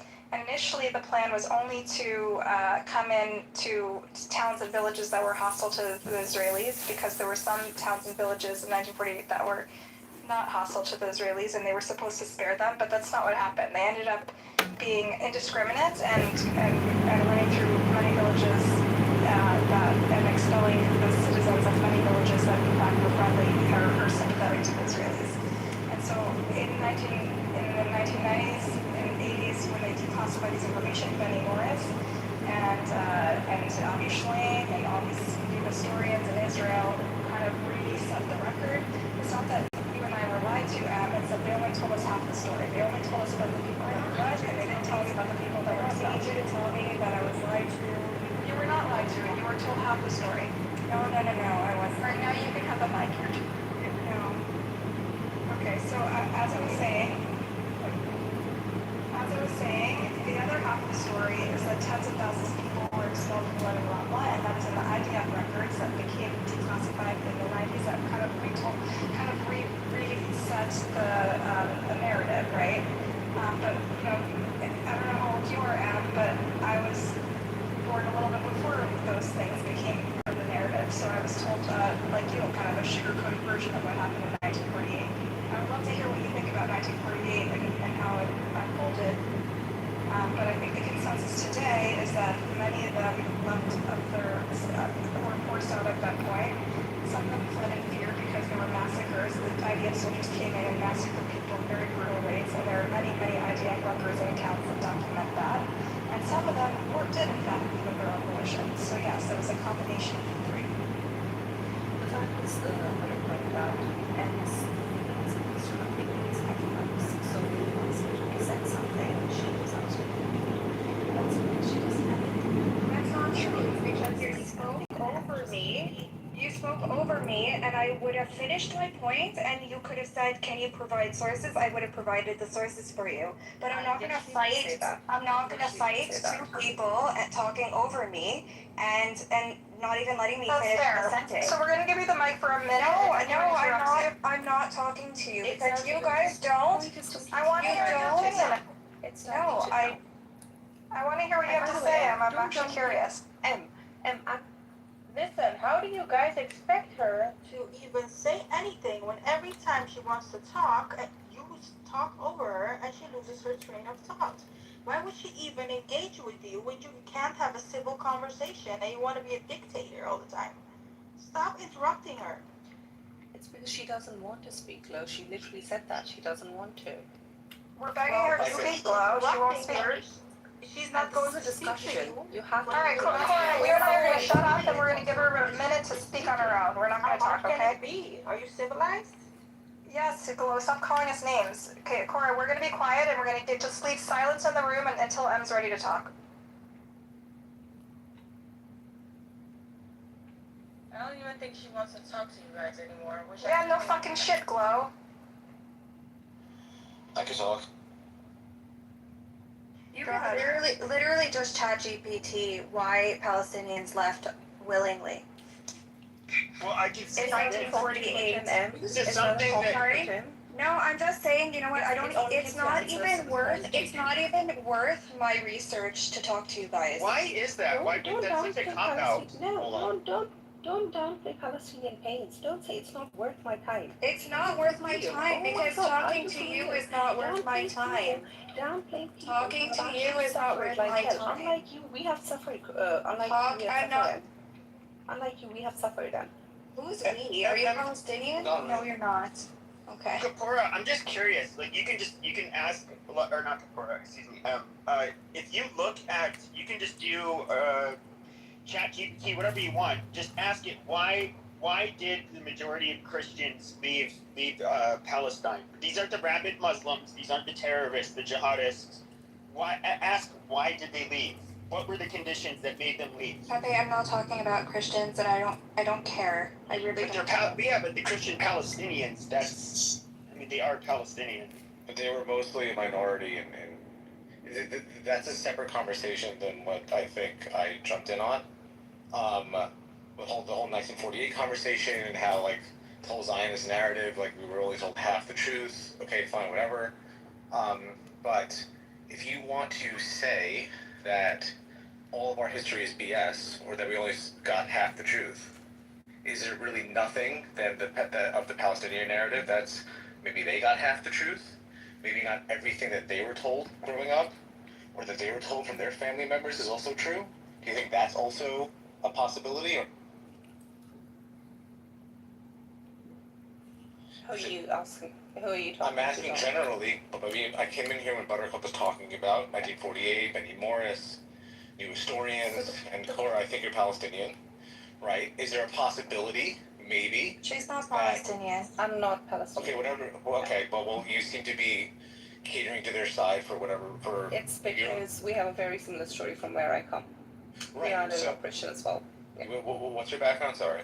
I'm sorry, I'm not comfortable disclosing that. Okay, so the general story is that whatever happened with what happened to the Palestinians in the general narrative and scope of the world, history of the world, isn't so different than what happened to many peoples across the world. So to take the Palestinian narrative and highlight it that it's so unique across history is really a disservice generally to history. First of all, yes, I'm not done. Hold on. Secondly, this whole Benny Morris, 1948, new historians, taking a mirror to Israeli Jewish society, like, look what you've done. Even that book, and even Benny Morris would say himself, right, that it's not fully, it was research, but it's not 100% complete. That's not the best word I'm using. But even he would say that there was no, you could say displacement until maybe 47, 48, first of all. Second of all, it wasn't an Israeli army policy, an official policy of the government of the Knesset to kick out any Palestinians because if you look at Israel today, you see most of the Israeli Arabs live in the north, and most of the south does not have any Israeli Arabs. That's because there were one of the two main generals, one of them decided it was best to kick out, remove, or deal with most of the Israeli Arabs in the south. For whatever reason, there was a war. This happens during a war. And in the north, that wasn't necessary. And also, even after the war... It's true. He does say it was because of war, not by design. But he does say that their expulsions happened, right? It wasn't a policy, though. It was. But there were orders. There were direct orders that are documented. Orders, but it wasn't a... Including one that came from Ben Gurion, kind of implied wink, wink. It was not. No. It was not a policy, because if it was a policy, you would have no Israeli Arabs in the north today. Which is why... No, it was not a widespread policy, you're right.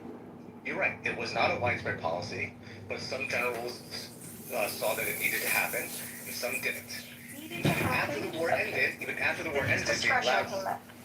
they allowed some Palestinian Arabs back into the land to be together with their families. So there is you could say our version of history is bullshit, fine, where we were lied to, we were actually savages, okay, whatever. It's a war. I'm not saying we're savages, John. I'm trying to make it more nuanced. Right. But I think that even with that history, I think when I came in here and I heard you, with the various 1948 new historian narrative, I think there is. I happen to know more, and there's a lot more nuances within the Palestinian story that I don't think they even want to talk about, especially around what was the major quote unquote massacre that happened that they always highlight. Deir Yassin, even that. Pantora. There's a lot. Blood. No. Deir Yassin's the main one. Deir Yassin was the one that kicked all of this off. Lots of Palestinians, because of the propaganda that was spread by both Israelis and Palestinian Arabs after, a lot of them got scared and they left on their own volition. Yeah, and I mentioned that. Some of them, their atrocities were committed and it scared them off, right? Right, that's how the majority of them actually left, because they were scared off. But So those numbers are debated, John. Would you agree that it's every story is a slightly different figure? The battle at Deir Yassin, the No, John, there is, some of these figures are debated. How many were expelled, how many fled, how many were, What's not debated, what's actually written in a book by an Israeli Jewish historian that actually took most of his sources from Palestinian Arabs themselves, was a book written about Deir Yassin and what actually happened there. And mind you, I'm going to pinpoint this because a lot of people will say, well, he was just a really Jewish guy, whatever, he's religious. Most of his sources were Palestinian Arabs themselves that were either there or there right after. And they're saying how it was not really a massacre, it was way more of a battle than was previously thought. The specifics around what happened there is not what the main Arab propaganda at the time said that happened. There were no rapes. There was no mass killing of people being lined up and hacksaw to death and all that. But that propaganda spread, and a lot of Palestinian Arabs were scared of that, and then they left. And then there was no other surrounding Arab villages that came in and helped out. So I'm just saying, and I'm going to put a bow on this right now, and then you guys can have a conversation about this. There was a lot more issues within Palestinian Arab society around being together, around nationalism, around staying in the land. They were selling land constantly up until 47, 48. Even after 48, they were selling land. So this whole history of this place is a lot more nuanced, a lot more distinct than the larger Palestinian narrative like to say today. And then Okay. Firstly, oh my god, I don't know where to even begin. Because when you started this conversation, you said like, oh, in many areas, okay, fine, Palestinians left, whatever. That's the problem. That's the problem. The narrative has always been like, okay, yeah, so what, Palestinians suffered, but this is what happened with the Zionists. And by the way, I never use the word Jews because I don't think Judaism is, a synonym for Zionism. I think they're two very far off ideologies. I think the actual people who have even read the Torah know that they have to have by the word of God. They have to be in exile until the return of the Messiah, but I'm not going to go into that debate at the moment. Right. So number one, the down thing of the pain of Palestinians is what the say the most. You said like, oh, what if they must have also been told half the truth. The problem is that is what the world has seen all this time till we have just had the new exposure of the social media. All they have seen is one side of the coin. It's one side of the narrative. All they have seen is, oh, Zionism because, people are suffering, people are suffering, but completely disregarding the fact that, okay, no doubt people, especially Jews in the Europe, have suffered a lot at the hands of atheists and white Christian nationalists, right? Not at the hands of Muslims. But somehow it all became the problem of Muslims after 1947. It all became the problem of Palestinians. Who was only not, by the way, with welcoming people with open arms, right? And now, okay, they were selling their land because they were forced to sell their land. In many cases, they had to sell their land because it was like, okay, either get a little bit of money or get nothing at all, in which case it was better to get a little bit of money than to get nothing at all. All of this had been going on for a very long time. By the way, this is, again, I'm talking about Zionism, I'm not talking about Judaism. Because Jews had been residing in Palestine for over eons. Nothing had been destroyed, nothing had been touched. In fact, all the churches, all the mosques, everything was safe. Even under the Ottoman Empire, for 800 years, the key safeguarded, and that finally has been destroyed under the regime of Israel, right? So whenever, and just shut up. Anyway, just whenever. Because you're lying. That's a lie. I got this. Okay, yeah, I'm lying, and you're the self-proclaimed, Messiah. Anyway, like this narrative, the world has always seen this narrative. So when finally Palestinian stories are finally light, and we have not only seen it, you mentioned a few books, but I can also mention a few books and quite a few names as well. We have people like, I know you guys love calling them self-hating Jews or whatever the name is. Like we have people like, Noam Chomsky, Norman Finkelstein, we have Gabby Nutter, we have Ilan Pape, we have so many people who have done so much research on the subject. Cora, you have four. You have the four that he named, and maybe five. That's it. That's the one. 40% of American Jews think it's a genocide. Does the 1 minute might apply to Cora as well, or no? 1 minute? Sorry, John. I don't think you talked only for 1 minute. Sorry, Em. I got this. You can go on and on and on. Everybody. Sorry. This is what I mean. This is what I mean. The narrative has. There's a very famous saying in Urdu, right? It says, "Lashkar bhi tumhara, akbar bhi tumhara. Tum jhoot ko sach likhte ho, sardar bhi tumhara." Which means like the mob is yours, the leader is yours. Even if you want to portray false as right, the leader is yours, the newspaper is yours. This has been happening since forever, right? The narratives are finally coming out, and that's why it's so important to tell the Palestinian stories now more than ever. And we're seeing it in real time. This is genocide unfolding, and all I can hear in this group is like, yeah, it is good, whatever. What if you guys would like to? It's not a genocide. Okay, let's not even start with that.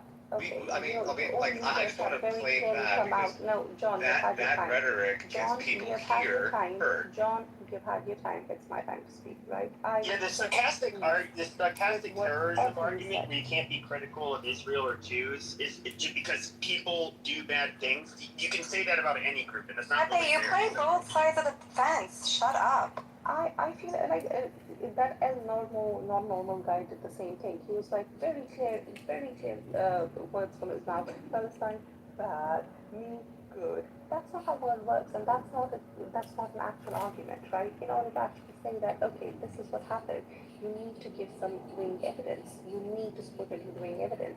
Palestinians were in that land. Palestine has always existed.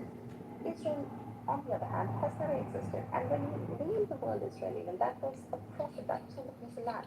Now Israel came to existence after the Balfour Declaration, right? And who was assigned by Rothschild? Let's not even go into that rabbit hole. Let's not even begin to. But before that, there was another piece of land that was kind of like a British landing, British plan to unfold, which is the Madagascar plan.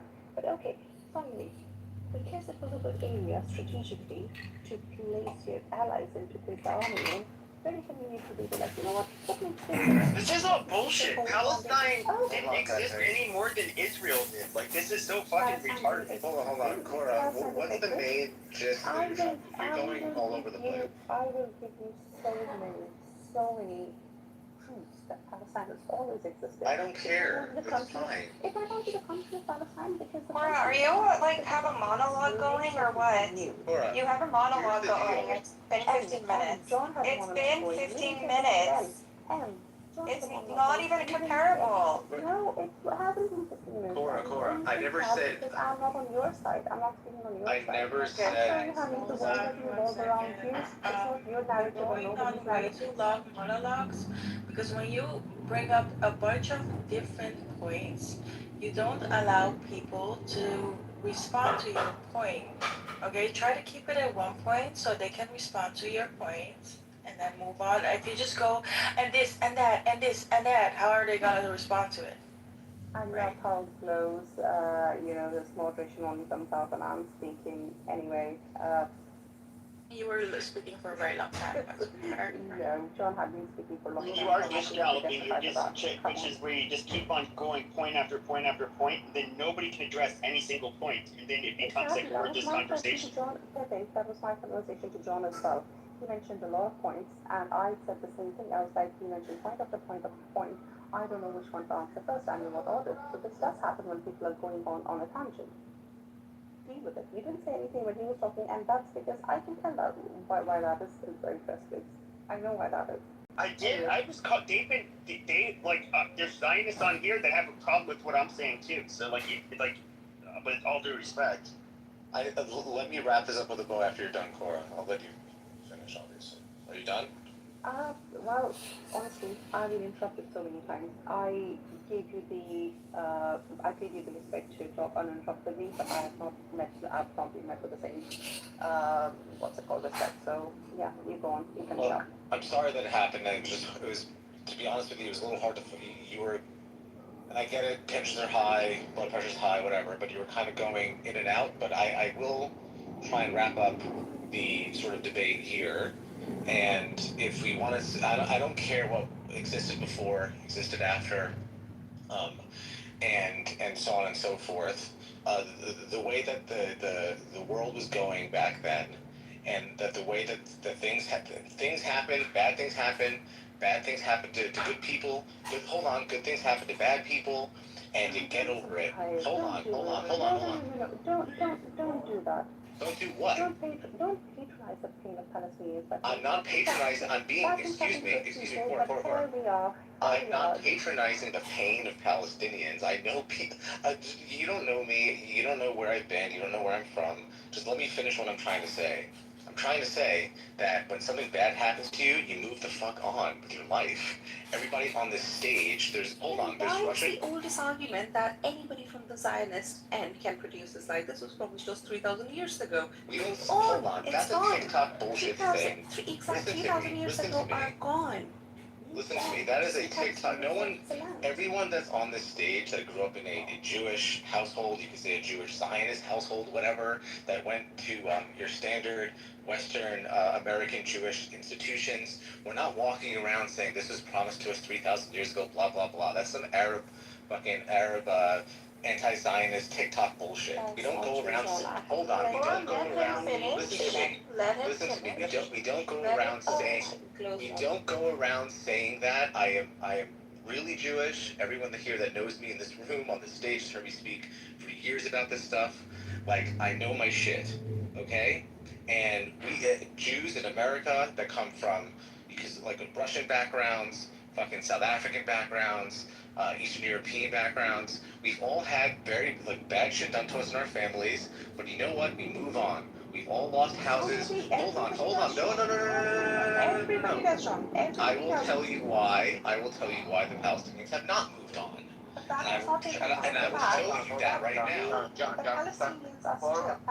Cora, stop interrupting John. He has man to explain. You'll not explain, you'll speak. I'll let my plan in a minute. They have not moved on. Speak longer. So, okay, so don't stay muted, please. They have not moved on. No one up here remembers any of the color of their napkins, or the way that their dining room was set up back in Moldova, or back in Russia, or back in Poland. No, it's over. That time has passed. We've moved on. Okay? And you want to talk about the Palestinian narrative always being lower and always being buried? That's definitely not the case. The UN was basically set up after that to highlight the Palestinian narrative. There's been decades and decades and decades of terrorism, of intifadas, keeping up the Palestinian narrative as much as possible, all to October 7th, when the best way to make sure the Palestinian narrative is now highlighted amongst the world is to do a massive rape, torture, kidnapping fest, and now great, and now the Palestinian narrative is highlighted, everyone knows it, and you expect us not to do anything about that? Okay?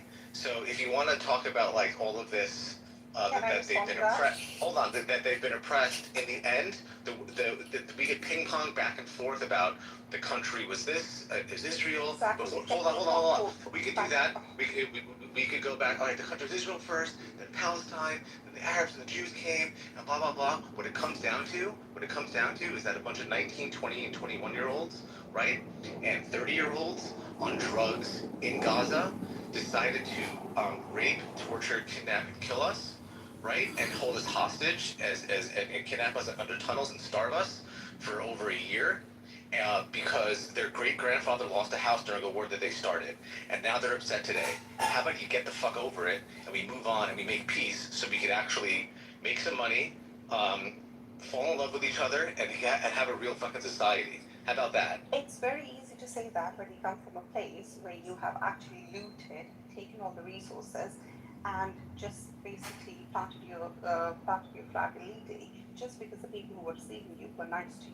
Just because of that. We did not plant our flag illegally. It was lawyers that created the country legally. I did pay you the respect. Well, you said we were created illegally. I was born there. I wasn't born there illegally, Cora.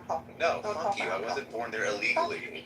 My parents went there legally, and they had me legally, and I'm an Israeli citizen legally to a real country that existed. And then you have the right to kick out the people who have been No, I do not. for you. That's not how it works over there at all. Exactly, that's how it exactly works. No, it doesn't. I'm saying the pain of yes, and I have propaganda. You have Arab propaganda. Okay, Glo, where's your mediation now? Go. Where's your mediation now, Glo? To be honest, you just literally denied his existence, his every right to defend himself. Okay. You just said So that he does not belong. You guys He just does not not legal in his own country. Who are you? Who the fuck are you? Who the fuck are you, Glo? Who the fuck are you to say that? You're an Indian. Where are you? You're not even from the Middle East. You're not even from the Middle East. You are not even from the Middle East. You're not even invited to the fucking Who are party. you? Get the fuck off the property. Oh, you shut the This is fuck a gated up. community. Shut the fuck. It's a gated community. Your gated community that you created on the basis of the blood of Palestinians, innocent Palestinians, Palestinian kids. You guys love to beat this drum about October 7th. You guys have been doing Who's you guys? I'm Iranian. I'm Iranian. Fuck you. Fuck you. You are an Iranian in diaspora who has this Western pygmy energy, all these So, Cora, I'm just curious though. As if I don't even know. Okay, but Cora, let me ask you a question. Cora, listen to me. Cora, no, shut the fuck up, bitch. Like, seriously, you're being obnoxious. You shut the fuck up, okay? And before you disrespect me, Alright, which, by the way, I do absolutely expect from you.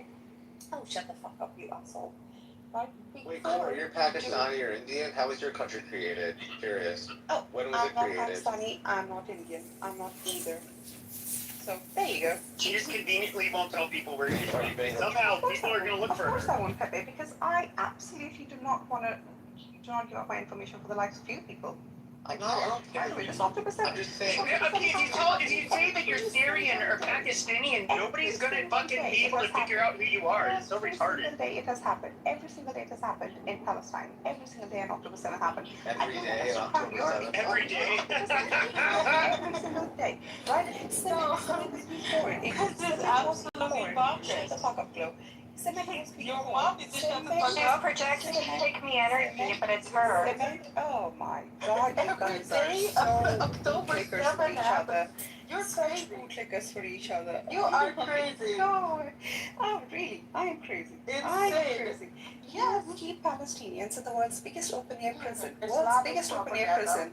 Oh, wow. Why are you using buzzwords? Like you don't have other words to use? I am not calling you a Jewish propagandist. Bro, So you know they have like Islamic industry in propagandist. Palestine. Don't Oh, look who's back. Look who's back to have chorus back. Don't do that. I did not call you a I'm Jewish nothing against propagandist. you. Why are you so hostile to me? Because you're disingenuous and I Shut trust up. you. I did not call you guys Don't tell me to Jewish shut up. propagandist. You shut up. I did not call you guys. No, you're not gonna tell people to shut up. By the way, the Palestinians have the highest literacy rate in the Arab world. And they Well, have I the love most, you, I'm sorry that you don't feel it's not mutual. It's okay. I mean, Buttercup, do you live in Israel? my sister does. She lives in the south, and I lived there during the Intifada, the second Intifada. Do you live there now? No, my sister does. Do you live in Israel? But you don't live in Israel now. No, I live in the States. What about you? I live in this. Okay, so twins. Sure. But I have family there, and I lived there for a full year, and I visit there a few times, you know? Yeah, no. Standard Jewish. I've been in the West Bank. Have you been to the West Bank? I have. I've been to Bethlehem. It's nice, right? It is. I mean, it's not some parts. I mean, obviously we saw the refugee camp, and then we also saw the nice suburbs, you know? We saw like the marketplace. It's very beautiful parts of it. But other parts are really sad. Do you think that do Israelis do October 7th to the Palestinians every day? Because that's what that woman just said.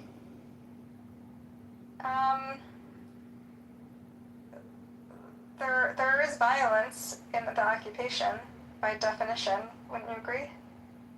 There is daily violence that Palestinians endure. Even the ones that don't hate Israel have a perfectly. But is there violence from both sides? That they provoke each other? Let's be fair.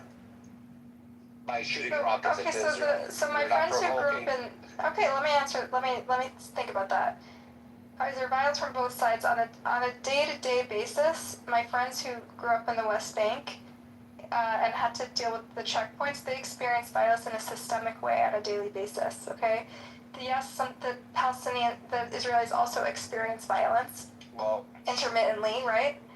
I'm not denying that. They have real security concerns. But the Palestinians, it's a systemic violence they experience every day systemic going to violence. school. So we clearly saw they can govern themselves after October 7th.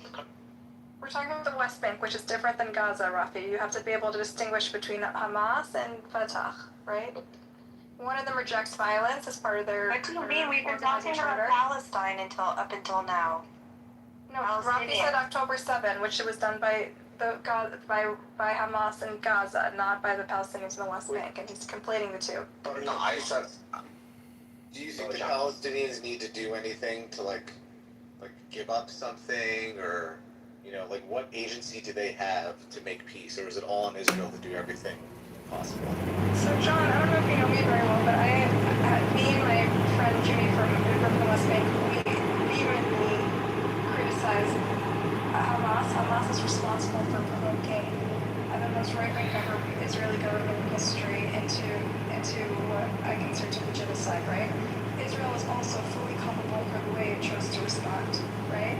And so, yes, the Palestinian, the Hamas must be accountable to its people who it acted unilaterally without a vote to go to war against a regime that was outpowered it and that was going to destroy its civilization in Gaza. And that was a choice it made, and it must be accountable to its people. But my interest primarily is in holding our people and our government and our leadership and our institutions accountable for what they did and their choice to respond the way they did, which sheds a permanent black eye on our history and our culture and our heritage. And it's something that I feel horrified. The Palestinians, they are holding their government accountable. They must hold the Hamas accountable, and they must hold that's on them. My responsibility is to my people.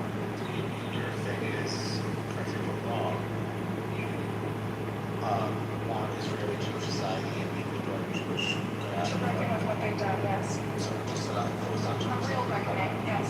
Okay, what do you want us to do?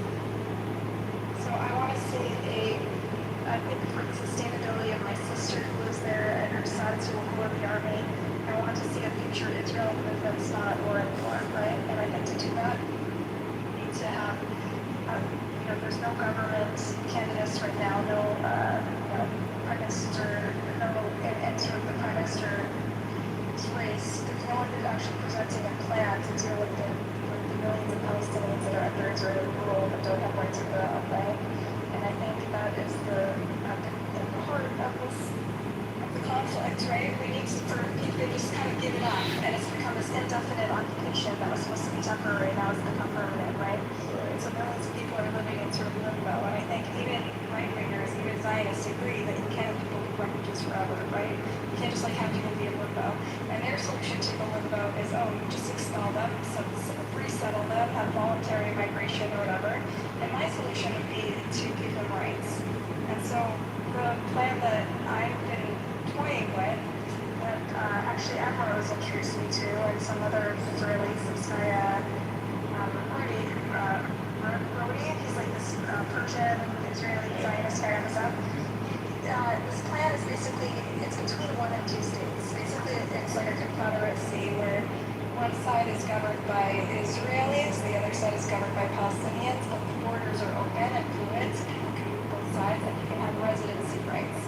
And there's some, there's very strong protections for prevent tyranny and oppression of minorities. And they are in a joint partnership on things like security and resources. And so both parties have a shared interest in fighting terrorism, whether they're Jews or Palestinians.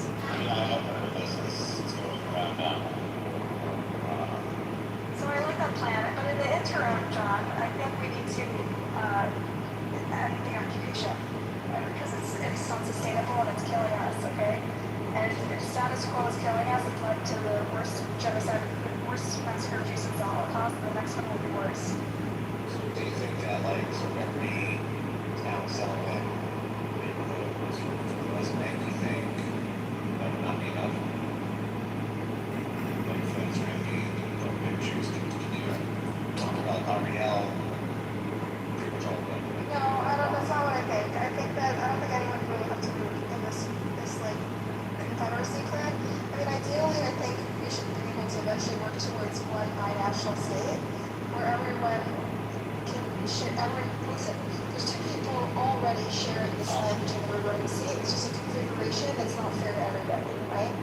All we're doing is shifting the configuration where we're giving millions of people that are being ruled over, we're giving them rights. And so if no one would move, we would just have a government that has a shared interest in prosecuting terrorists no matter which side they come from, right? Because they're all in the interest of this, they're all acting in the interest of the sustainability and security of their shared land.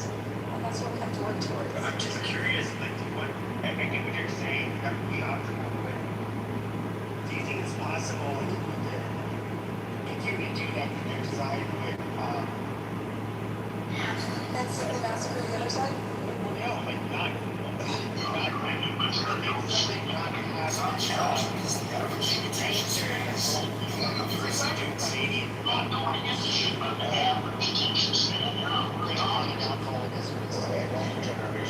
So I know many Palestinians, first of all, who don't want to go down the downfall of Israel. Even though they have other reasons to do that. And they live in the West Bank under a brutal occupation. So here's how the math I do. People tell me, there's so many Palestinians, there's so many people that are trained, they're socialists, well-paid, etc. Let's start with like the 2 million Palestinians who live in Israel. They don't do terrorism, right? They're pretty much integrated in the Knesset, they're overrepresented in medicine and pharmacy, right? Like the Holocaust,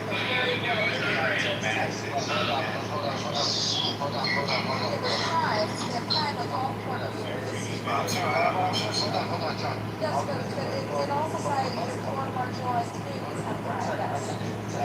Hold on, John. I'll give it to Buttercup. Yeah, there are Arabs that are living amongst with the Israelis. Peacefully, some peaceful, yes, there is crime. This and that, there's crime everywhere. It's against each other, not against each other. It's against us and other. Crime is crime. However, you committed it is when an officer has to go in to prevent the crime. It could be a strong officer, could be an Arab as an officer. Somebody has to be put in danger to, whatever, to control the crime. Whatever, crime is crime. At the end of the day, no matter what, how you see the story, they both have to crime. But the Arab that is living in Israel, went to Israeli school, where they didn't teach you. If you compete Israelis out of 5, how many are left? Okay, so let's get to that. I know what you're talking about. How are you going to re-indoctrinate something Yes, that's what we're getting to that. So we started with 2 million, right? We have 8 million total. Is that it? Or 7 million? Roughly? There's like about equal population, like 8 point something million of each Jews in there. Okay, so and also if they get join, Israel should become a monarchy state. So it's a Jewish state. No, it's a confederacy. It's a democracy. So you wouldn't want it to be so you wouldn't want Jews to have their own states for just in case of an emergency and anything happens. They don't deserve their own state. Just in case of another Holocaust happens. So I don't think They're going to become a monarchy at least. Okay, we could have been a monarchy system. I don't know, like a king? A monarchy system? Yes, correct. But a Jewish state, exactly. Is that what you're advocating for? Correct, yeah. I believe there should be a monarchy system. Interesting. Okay, I mean that's a different one I've never heard before. Most people are like fanatical toward monarchists.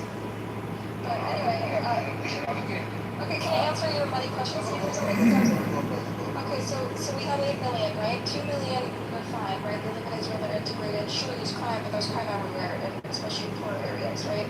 So fine, move on. So they're fine. They would be integrated into this new government. Next, we have the West Bank. The West Bank, we have people.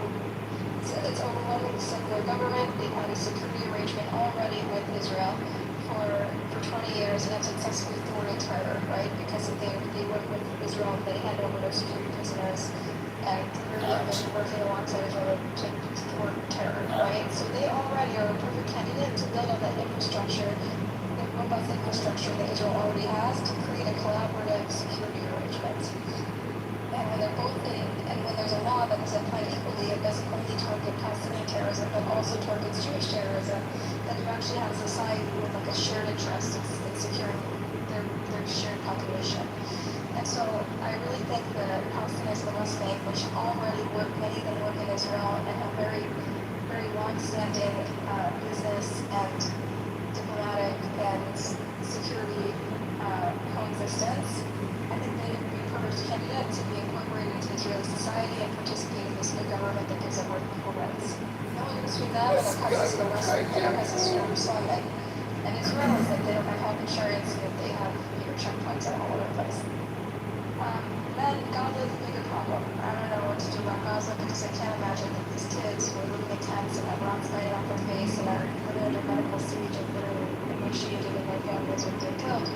I really don't know how they come out of that not hating Israel, right? So it's really hard to prevent people who literally lived running barefoot in tents with missiles falling over their heads, right? And so that is like a really huge challenge to overcome. Like prior to October 7th. I can show you videos of kids who said they went to Israeli kids. They were going in on some other things.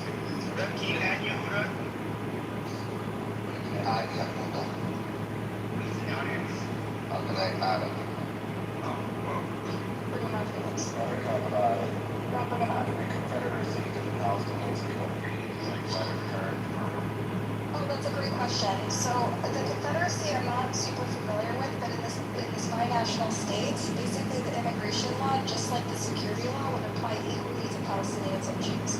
So whatever the immigration plan is, there would be some kind of regulatory, but it would be one that's reasonable and takes into account the new state's resources, and it's applied equally to both Jewish and Palestinian immigration, and whatever the standard is, like whether your roots there or whether you have a home that you lost or whatever, there would be certain criteria, but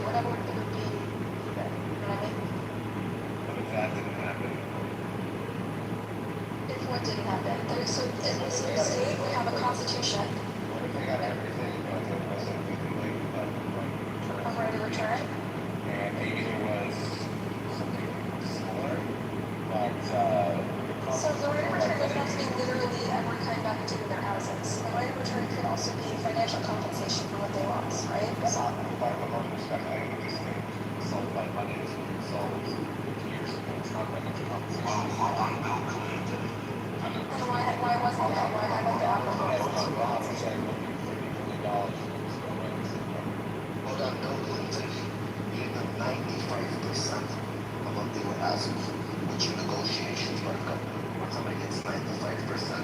That's your missed opportunity. That's not disputed. Yes. So it's a missed opportunity. As many times. It doesn't mean you shouldn't do it again. You should try again because there's missed opportunity. It's by design of major the Palestinian side. That was my question. Yeah, you didn't complain about the title change, was you? The remain tribe, the tribes are free.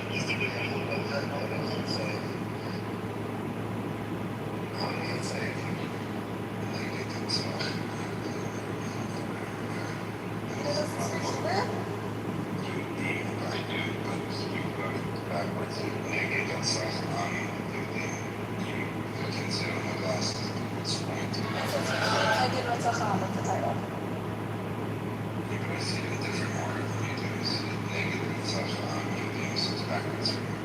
It's like a resident of what?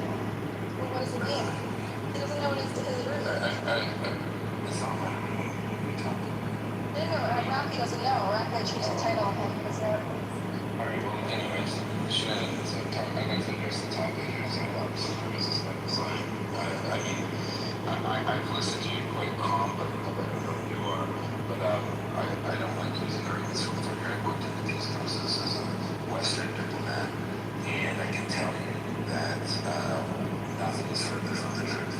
There's a reason why there's 30 years of reasons why Palestinians didn't get a state, and you could blame 16 of those years on Netanyahu, but you can't blame the rest on Israel. It's just not, the reality doesn't. We're not doing blame game here. We're trying to but you've made a lot of assertions, I think, that I wouldn't concede to you, which is apartheid, genocide, or the starving of people. Obviously, war is bad, but the reality is, before 67, how many checkpoints were there in the West Bank? It's a trick. After 67, how many were there? When did they start happening? I know a great number of Israeli Arabs who would reject being called Palestinians. Many do, some don't, and some accept Israeli Arab identity quite happily. But one thing you are forgetting, and you glossed over, is that you can't ignore, I think Rafi or John said it, you can't ignore 30, 40, 50 years of inculcation of hatred towards Jews. Now, if you don't know the region, and you said you've been to the West Bank, that's great, but if you don't know what they've been taught... Do you know what they're taught? I read all the fucking... Well, you've read all of them, okay. Yeah, they're not talking points. I've seen all the textbooks. By the way, a lot of those studies are outdated. Yeah, I'm not talking about studies. The PA has agreed to reform its textbooks. You know that, right? Well, the PA doesn't actually control the textbooks. Yes, they do, actually. They control the textbooks in Gaza and the West Bank. UNRWA publishes them. I guess you don't know that. Yeah, but the PA is the one that sets it. Okay, well, I'm letting you know that UNRWA publishes them. So the problem that the Palestinians and the Arabs in the West Bank and Gaza have had is that they've been abused, I would say, by their own... The PA sets the curriculum, and they've reformed it. You didn't know about this, Yehuda? They reformed the curriculum? Listen, in 2016... Let me send you a link about how to reform the curriculum. In 2016... But hold on, he is right. If it's 2016, that's only... What are we looking at? About... It hasn't been fixed. It hasn't even been fixed. No, but a child that was 10 years old is now 20 years old. If he was taught that, he hasn't been reformed. He's already indoctrinated. What do you do with a 20-year-old today, Buttercup? What do you do with these 20-year-olds? I'm not disputing this, that there's extremism. So hold on. So the problem is, when was this reformed? Let's say this was reformed 4 years ago, for example, right? So okay, it's a step in the right direction. So hold up. Only 4 years ago, a new generation started. So is a 4-year, are we just bringing it up to 4 years old? Apparently. Yeah, well, yeah. Okay, so at least we started the process, though, okay? Okay, so the process has started. How long is it going to take for this process to... I don't know, celebrate the little baby steps. But I want to also point out that Israeli young generation has also been extremely radicalized, right? Right, and guess who I blame? And I want to point out, Yehuda. I blame the Hamas. I blame the PA. If you want to talk about... So it's Hamas's fault when your children are saying Mavet Arabi? Yes, and also when you're waking up in the middle of the night and running into a shelter, you're gonna hate somebody for ruining your sleep. I'm so glad you brought that up, Rafi. You know why? Rafi, I'd like to just comment. The same individuals who what she just said we're told Hamas exists because of Jews, and now we can say, hey, well, Ben Gvir supporters exist because of Hamas, and the intransigence. No, also, yeah, and beyond that, Yehuda, like, who wouldn't, their hatred is legitimate. No, it's not. Their hatred is actually because their only encounter with Jews is with the butt of a gun. Sorry, there is hatred for their hatred for Jews is inculcated in the culture that Jews are weak. Are there encounters with Israelis violent or civil? Well, finally the Israelis were able to stand up and defend themselves. So no, yeah, but they the got children violent. that grow up there, do they encounter Israelis in a civil way or a violent way? You want to start? When do you want to pick a date? You pick I'm the saying date. their hatred is justified. It's not because they don't need to be indoctrinated. Their hatred is not justified. Their hatred is based on anti-Semitism. Do you know anyone in the West Bank that is like a peaceful person? In the West Bank? And ask about their interactions? I know more Palestinians than you. I've worked with more of them than you, and I know. How do you know? How you don't even know me? I'm pretty sure. Yeah, I'm pretty sure. Just by listening to you, I can see the depth of knowledge you have in it. All right, never mind. Well, if you're just gonna assume things about me, we're not gonna have a good faith conversation. Well, I don't think you're having. I think you're having a passive aggressive conversation where you're assuming things and you're actually. I think you're glossing over topics that you think that Israelis or Jews that support Israel are conceding to, and we don't. The hatred. I'm with you. Listen, I grew up just like you with the same fucking narrative. I know. I know you didn't. I don't know if you're a Mizrahi or Sephardi. I have cousins from Lebanon who I grew up every Pesach listening to the stories of how they were treated in Lebanon. And we're talking about in the 20s and 30s and 40s. That's how old. I'm older than you, and that's how old my great uncle was. How do you know? How do you think I am? I don't know. Why don't you just let me finish and stop deflecting? You're making a lot of assumptions about me. I'm fucking old as shit. Yeah, sure. She's in her late 30s, early 40s, and she's on I'm 20 years old. We're doing which we do not do. Everybody just mute up, let Hilda land display. Yeah, so for Jews of the Middle East and North Africa, our experience, we do know, we're not like the Ashkenazi experience, we're new to it perhaps 100 years, 80 years. We come from a generational trauma. We come from a generational trauma where we know what it's like to be second-class citizens in the Middle East. Why am I the only one who knows Hebrew in this room? I guess when you find facts that you don't like, you just start deflecting and talking about other stuff. I mean, the audience can tell for themselves. I mean, I don't need to know your whole life story, Yehuda. I know you from Twitter. I know who you are. You're very disrespectful, I have to say. Well, calm down, okay? It's not talking to Buttercup, by the way. Buttercup, what the hell? He's telling you about his life. He is a literal Mizrahi Jew. He's from the Middle East. What are you? I have Mizrahi origins. How do you know? Wonderful. Well, I'm let glad. her speak then. Let me finish, please. So Let's have Jews talk, Lo. Get used to it. We're not as polite as Persian. No, I will not get used to it. No, but that's how we interact. We have overlap. Buttercup, we have rules. Come on, let him land. Stop it. Sure. Makes it longer. It's again. We're and it throws me off. Thank you. So the bottom line is the Jews of the Middle East are quite aware of how we were viewed, and when Jews purchased all the land they lived on from the late 1880s and the first Aliyah and second, every single square centimeter, every dunam of land was purchased by Jews that they lived on. And then the Arab nations, after the partition that they rejected, tried to kill all the Jews in Israel, and they lost. Now, Israel did grow in territory, which is legal under international law and Tzibor. If you want to say that because of that fact, post fact, that every Arab in the West Bank has justified in his hatred. No, they're justified until they become an adult, and then they can learn their own history and realize, in fact, their grandfathers, as the other gentleman said, started a war. Their grandfathers tried to eradicate Jews, and they lost. It's the same reason why in 1967, when Egypt and Syria lost so poorly to Israel, that Nasser and Hussein got on the phone, which was recorded, and said, we have to say that the Americans and the British did it, because God forbid the Ummah think that those cowardly, weak Jews could actually fight. This is a history that you're not even sharing, and I think it's intellectually dishonest, or you just don't know it exists. Thanks. All right, let's get the ad hominems, okay? We're having a debate. You're interrupting. Go ad hominems. I can't read Hebrew. You made a lot of assumptions about me.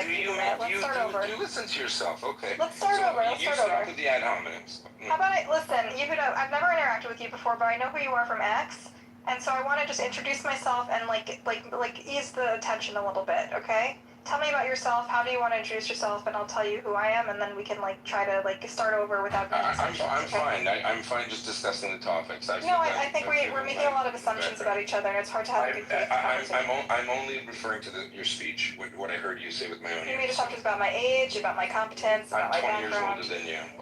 I don't think you either know the history or you're kind of propagandizing, but that's my opinion. I'm entitled to it. I'm not running a thesis on you. Let's pull a thread and see what we believe. Can you guys just new to the stage? Who's speaking to who? Buttercup and Yehuda are speaking. Oh, Buttercup is you? Okay, thank you. Yes. Okay, thank you. So, Yehuda, bitch, you are a liar. I'm sorry, what? Okay, I don't know what this person is. No, sorry, no. I was just saying that when he brought up the North Africans as Jews, are you crazy? This is a crazy. This is just like a being. I just kicked this person off stage.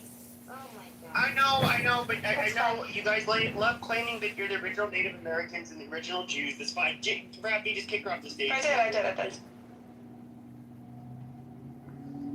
Anyways, let's get to justified hatred. Anyway, Yehuda, I'm not like this fucking lefty radical as a Jew that you stereotype that you're trying to make me out to be, okay? I grew up like you with the same narrative and the same history. You accuse me of judging you, and you're telling me you grew up like me. You don't know. You sound like an American Jew. That's what you sound like. Okay. Well, I'm not an American Jew. Thanks. No? Where are you from? So let's do this. Let's talk about ourselves. Where are you from, Yehuda? Yeah, I'm good. I'm from the Northeast. Where are you from? I'm not from America. How's that? Okay. Do you want to be friend? You want to like? Okay, never mind. I tried. Yeah, it's fine. Let's just talk about the topic. I'm fine with that. What do you say? I live where Rafi lives, apparently. How's that? Oh, you're Canadian. Gotcha. The better part of North America, correct? Gotcha. All right.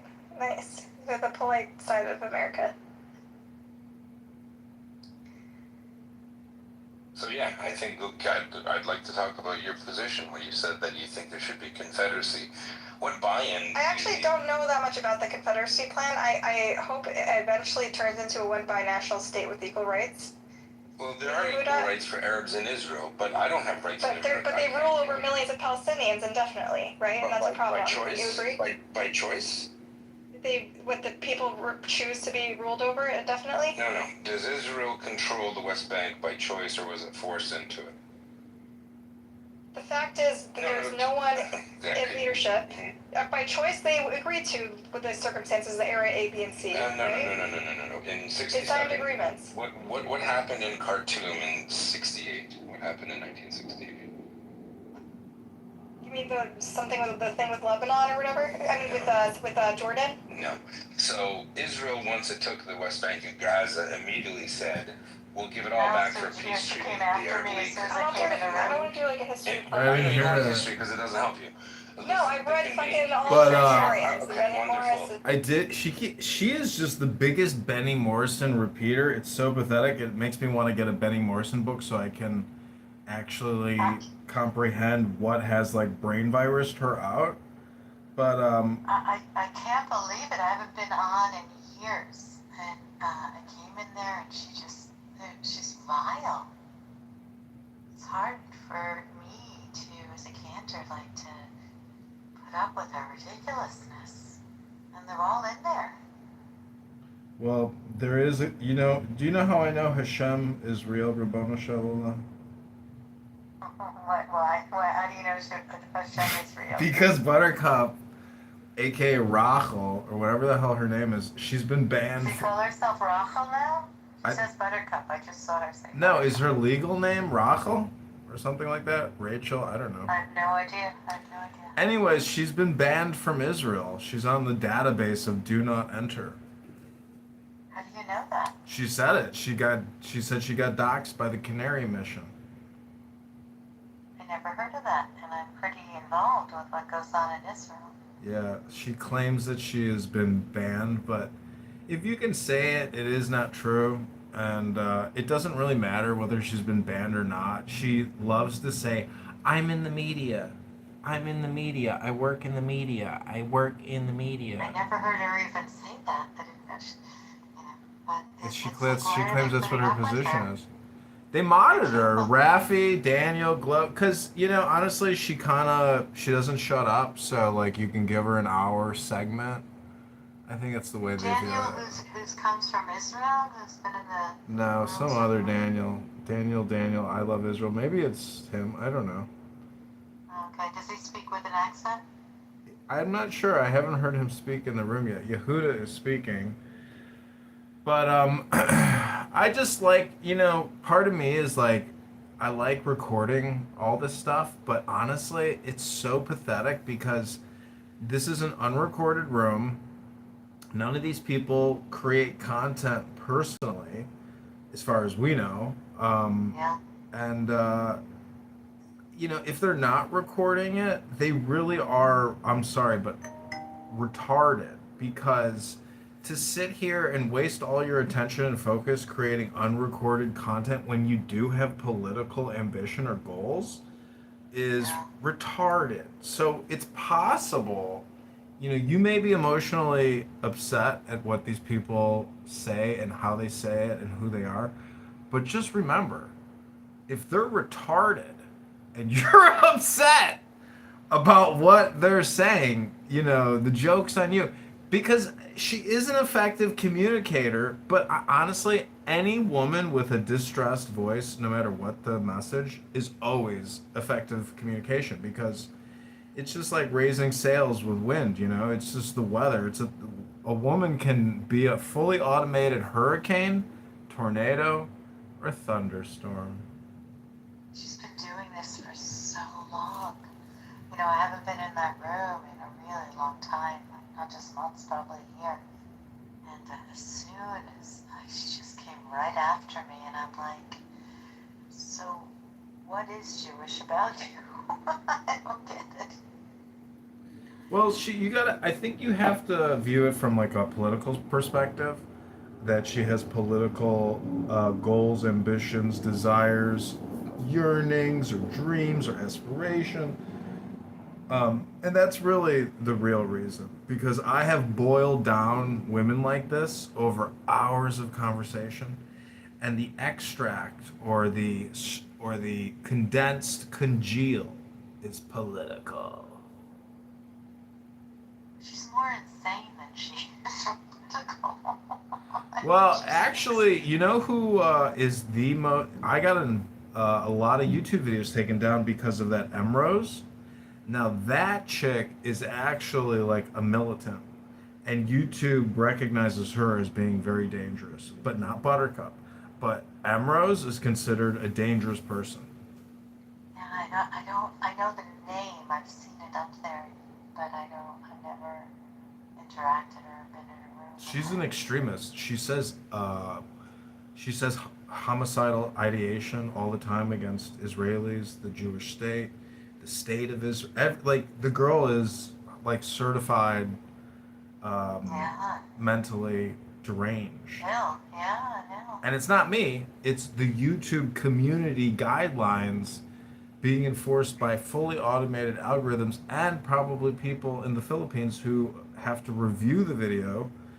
But her videos were taken down because she was saying such insanely deranged things. If they can arrest her in Israel, they really should. Nahal, were you in that room? The one right When now? I was in? No, Nahal. Nahal, down below. No. No, you weren't. Okay. But Buttercup God, it was claims, just, yeah. wow, she went right after me. I haven't been on a very long time. And she made a full room, and she just like came right after me, and I just left. I was like, go to it, girlfriend.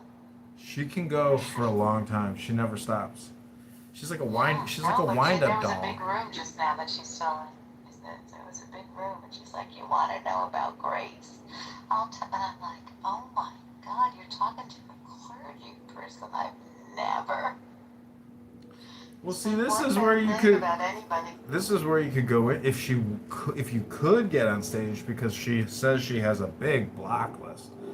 If you could get on stage, I mean, what would your strategy be to communicate with a highly aggressive person? I left. I immediately left. Well, I'm not going to interact. I'm not going to. There are people who are very opinionated. People, we've had disagreements. Listen, I was on Clubhouse for years, and there was this "let's take a step back" moment. That I used to get when I was moderating. Let's work at let's go piece by piece of what are the concerns. I'm really good as a cantor to, listen, it's not the first time people get mad at their clergy or other people in a congregation, so I've been doing this for a long time. But she just came in and just wanted to rip me to shreds. I haven't talked to her in years. She just, let me tell you about, I'm like, nothing about It's interesting, watching you. On fucking Clubhouse, I'm a perfectly legitimate member of the Jewish community in real life. No, I'm not. You're standing the Jewish community is not my concern, but it is. No, I'm just saying it's interesting because it's, listening to two characters I've never heard talk to each other before. Who is this Holly? Why is he on my Dude, I have nothing against you. You seem like an interesting dude. I've seen you online on X, and you're very good at holding a room, and I'm glad we got to meet finally. Nice to meet you as well, Buttercup. I was about to tell you the concept of Talmud, okay? so I'm like banned from any room that Rafi's in. He bans my accounts But really, the thing is, Grace, it's so pointless even communicating with her. That's why I record everything, because I just go the extra step. I do the real work, and I record them. And so that's why I say, if you were to record your experience speaking with a highly aggressive Buttercup, and you maintained your composure and had a rational, respectful conversation, what you're really doing is just exposing her. But you're using yourself as the artistic palette or medium for her to project her internal friction onto you. And in that process, if they watch that, it's possible you could transform their perspective and they would say, fuck, I'm a bitch. Yeah, no, I think they're using it. I think they're using it for entertainment. That's what they do in that room now. Yeah, there are so many lonely men on the internet that just talking to a highly obnoxious, extremely annoying person like Buttercup is truly the most exciting thing they could possibly do in their immediate vicinity, maybe for 30 miles. Unbelievable that I've been off for a really long time. Everybody says they've been off it for a long that she time. has any kind of audience. I think people are using her for entertainment. I agree. It's almost like if you want to record content, you need a cast. And so you're willing to sacrifice some time just for the sake of having a very diverse cast, for the sake of, getting as much information in, even if it's from what you would call the opposition or the anti-position, regardless, why they allow Buttercup to do what she does is amazing. I have to bring her on stage. What are we talking about? Well, there's a lot. I don't know. There's a lot of. I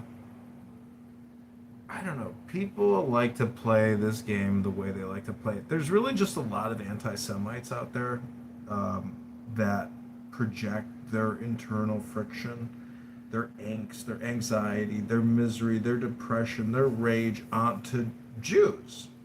And if you go to Israel and you jog from Tel Aviv to, what's that city, town, the Crusader place with the restaurant? Anyways, it's just so diverse, They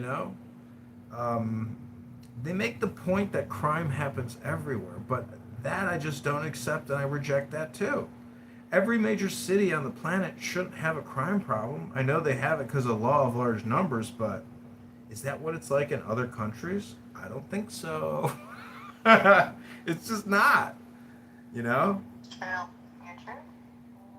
It's just not. The crime is not in other major cities. Like, fucking Afghanistan has a lower per capita murder rate than just about the top 10 cities in the U.S. So it's like, we allow crime to happen. We allow it. It's like part of the legal industrial complex.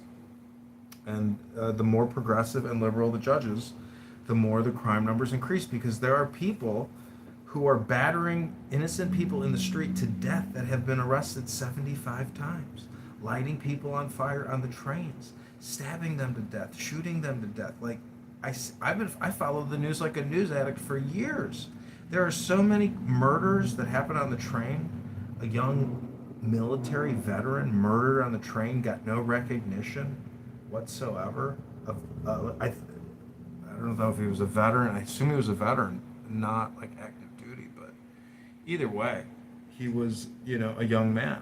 And it's just, there should be like a collective unconscious response that says no more crime, like no more murder on public transportation facilities, like at a minimum, right? The trains shouldn't be homeless facilities, am I right? Hey, Jane! Jane, great news. Buttercup has been barred from entering Israel. She's on a docs list known as the Canary Coal Mine Mission. And we feel great about it because now she can't go to Tel Aviv and she can't enjoy the beach in the summer and get stung by a medusa.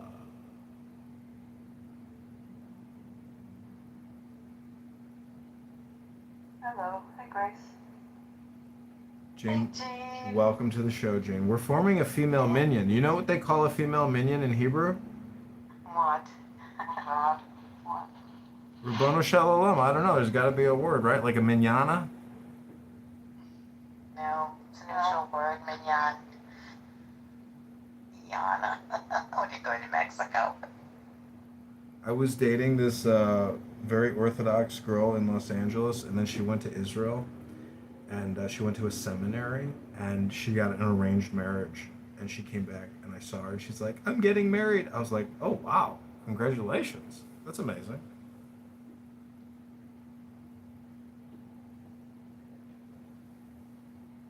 So we're listening in to Buttercup. I think that this app. I was in there.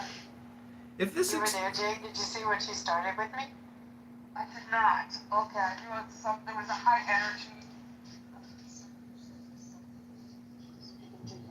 Jane, text Scott. See if we can get Scott to come into the Church of Buttercup.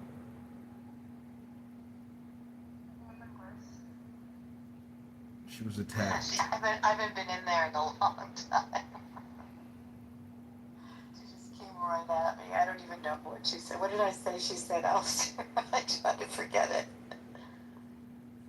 I don't know. She's a psycho.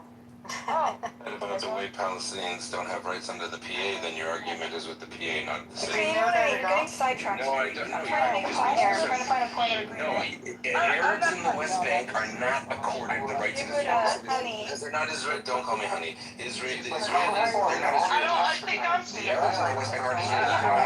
So why would they have Israeli rights? I don't say that about anyone else. Let's focus on the topic, okay? The topic is. Address any point I've made. Yes, the point is that we all agree that there's millions of Palestinians that are in limbo, and we Hold on, guys. Who is blocking Shuki? Shuki cannot get into the room. I want him unblocked now. That doesn't make her okay. Buttercup, you I have nobody on. Buttercup? Why do you guys mod her? I mean, that's crazy. I don't ask Rafi. I can't answer this. No, I just wanted to be fair. How is that fair? Scott in the house! No, it's fine. He lies up a lot of people. It's fine. He just started making rooms. Like, Yeah, but then Late night Scott session. Welcome. Can't believe it. Welcome, Reverend Scott Kent Jones of the Lutheran LGBTQ Church. Dr. Scott, welcome to the Church of the Buttercup. Were you in there, Scott? I'm here. No, were you in with Buttercup? And She's I having look, a room. Shooky is Who's like Buttercup? if you had Yeah, if you had He's in and Scott, you, you it know would be Buttercup. Shooky. I don't know Why don't we just Okay.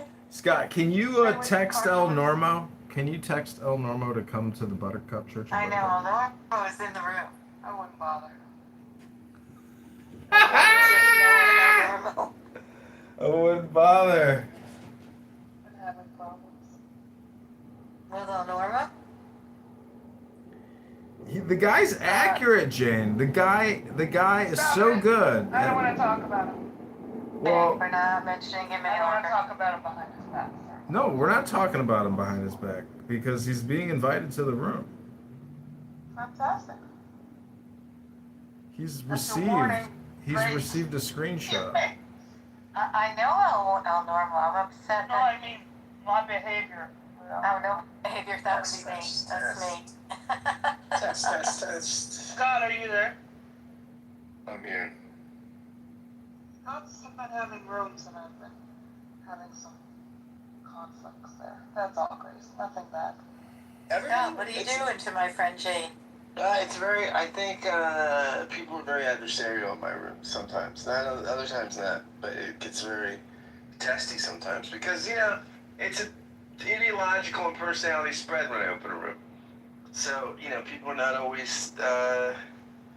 And people, I think sometimes people have a tough time disagreeing. This is Chicago mayoral candidate John Kitover running on the February 23rd, 2027 Chicago mayoral election. I need your like, your comment, and your share.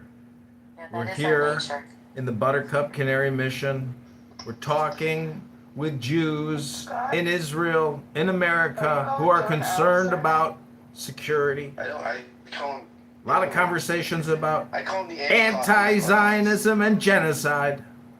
Important topics, but that doesn't address Chicago's $100 billion debt and Illinois' $200 billion debt, does it? Or the $100 million in Chicago Police Department pension payments monthly. You're not keeping anyone out? No, because doesn't it happen if you're a moderator, which John, so... They're intransigents after the 6-Day War is what led to this problem. Those people had Jordanian and Egyptian passports. If they wanted to live in the state of Palestine, let them do it. It's not Israel's responsibility. And I would say, I really like you. maybe that's just Thank me. you for clarifying. Oh, thank you. Favorite word. I have your name tattooed. I think anyone listening thought I said at any point expel the Okay, I'm just a moron. Yeah, I'm just a moron. I'm slow. You got it. He was not saying that. They used to call us the charity. You were saying you would look the other way if that's the direction you went. You're going the opposite direction, but she was obviously saying I don't think so. I don't either. that she's not, or he was saying that he's not for expelling the Arabs. And Yeah, it's shocking the cognitive. He wasn't very ambiguous. You were it's not for me to decide. Whatever they decide is fine. We probably They're the ones lost who you. said that they want to do that. I don't agree with that. I mean, that's what the polls overwhelmingly say. That's not what I believe, and that's not. In an audience, in any clubhouse room. No, absolutely not. That's good, and he doesn't believe in that. Is that true, Scott?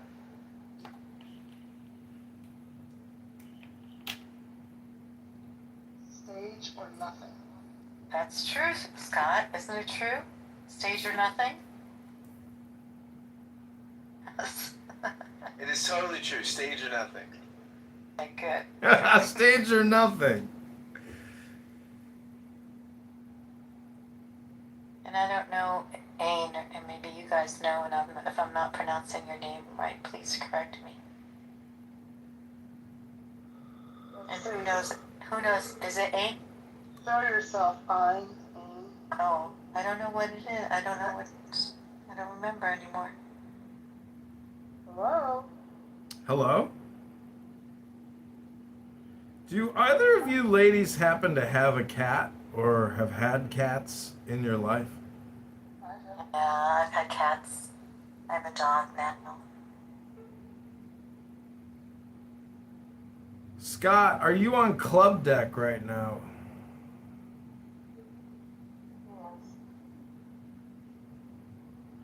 Well, Scott, if you could put in a good word with Gary Bumgarden, I'd love I'd love to try to get an appearance on the show sometime.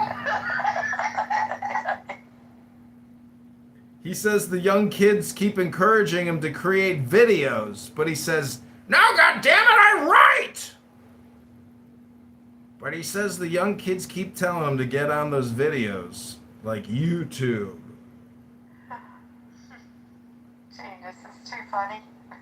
But if you could put a good word in for me, Scott, if you could maybe tell him not to mod Marshall Rankin so Marshall doesn't kick candidate John Kitover out of the stage so quickly. And, you know, I didn't know it's called the Marshall Stankin Rankin Show, but I've alerted Speaker Johnson to his ballot harvesting scam. And I think Marshall is on edge. He keeps saying, "You're obsessed with me, bro. You keep filming me, bro."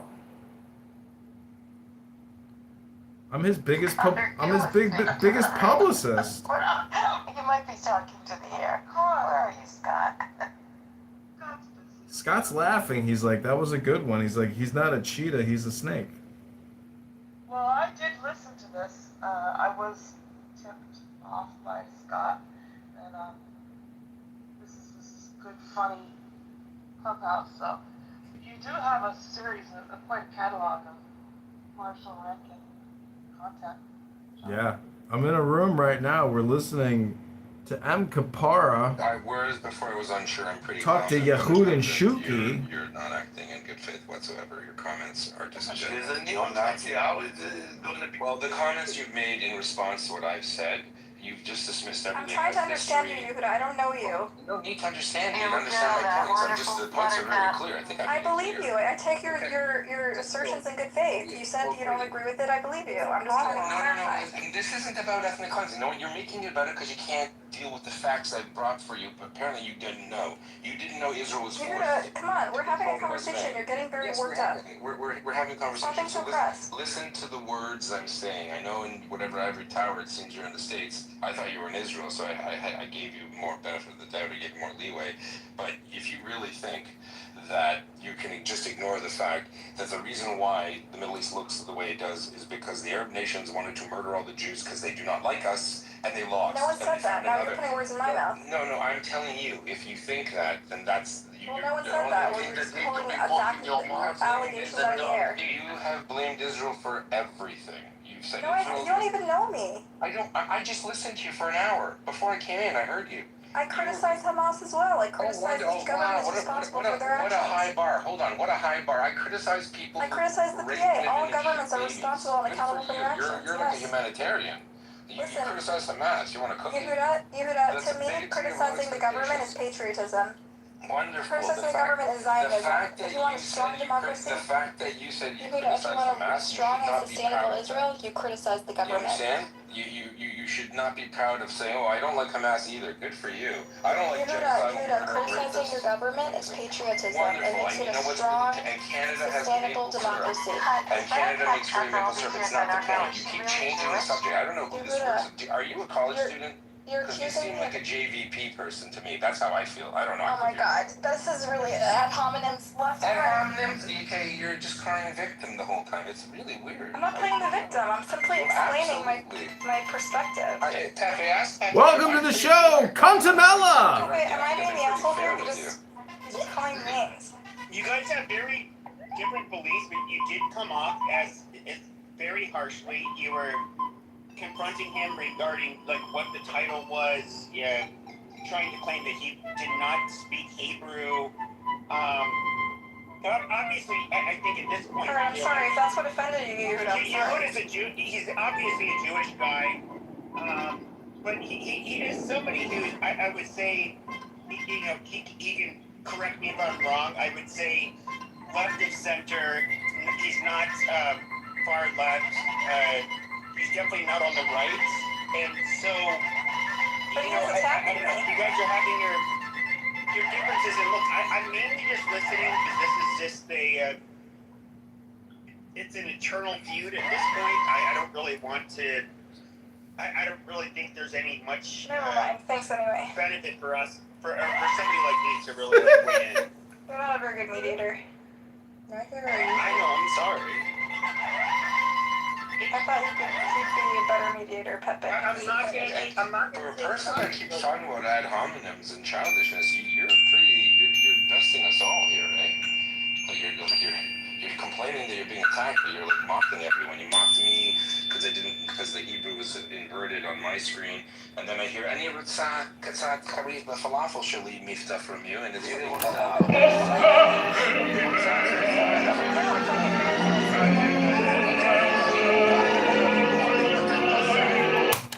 Nazi masricha. אני לא נאצית, לך תזיין. Yeah, Nazi. You are. You're a capo. It's even worse. It's worse. You're a capo because yeah, guys, come on. This is a lynch mob, and it's also insulting to my grandparents who survived the Holocaust to throw the word capo around. Your grandparents are fucking rolling in the grave. Shupi, hold on. They're fucking rolling in their grave. Thank God they're dead because they would literally die just to have a granddaughter like you. Brutal. They would die to have a granddaughter like you. That is so fucked up. I don't give a shit. I really don't give a shit. It's literally daily. Day number 1, we're going to cut property taxes 25% in the city of Chicago for all homeowners at a minimum. And we might retroactively refund all of 2025. Day number 2, we're going to rip out all the concrete bike lanes that are obstructing traffic, have ruined parking, and they're obstructing fire trucks. Sorry, but the bike lane's gotta go. We're also gonna sue the city of Abu Dhabi and the Investment Authority for taking the parking meters over in Chicago, and we're gonna sue Rahm Emanuel. Sorry, Rahm, you're getting I'm here sued. to talk to my people. I think we need to reckon with our past. He doesn't have any people. I'm not hurting anybody. I love my Jews. I think Yehuda, let me answer his question directly. I think we're in a battle for the soul of the Jewish identity, the American diaspora Jewish identity. Okay? Try reading a book, Buttercup! Try reading a book! Your mind or Pepe's mind or anyone's or Em's mind. Where does she think the information comes from? Engage and have a conversation within our community. Because I think we're extremely polarized, and I think there's a battle for our soul and what we stand for. I think There's a battle for the collective soul of every Jew on the planet, according to Dr. Buttercup in the Church of Buttercup. Said, oh, we'll never let it happen again by taking up arms and being macho and fighting back. Would you like a popcorn, sir? Sure, I'll take an extra large. Would you like to put a cup of butter on it? Have to defend themselves. You're right. Hello? No one said that. I don't know why you're saying because they had that's called a straw man argument. We chose to take up arms. That's exactly what you said. But I'm just curious, like Buttercup. I'm talking about an ethos. Do you know what ethos means? Do you need to look it up in the dictionary? Yeah, but I know what it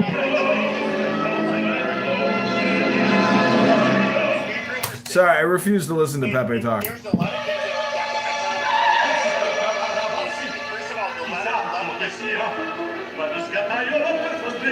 Pepe is a moron, he is retarded! Pepe is retarded!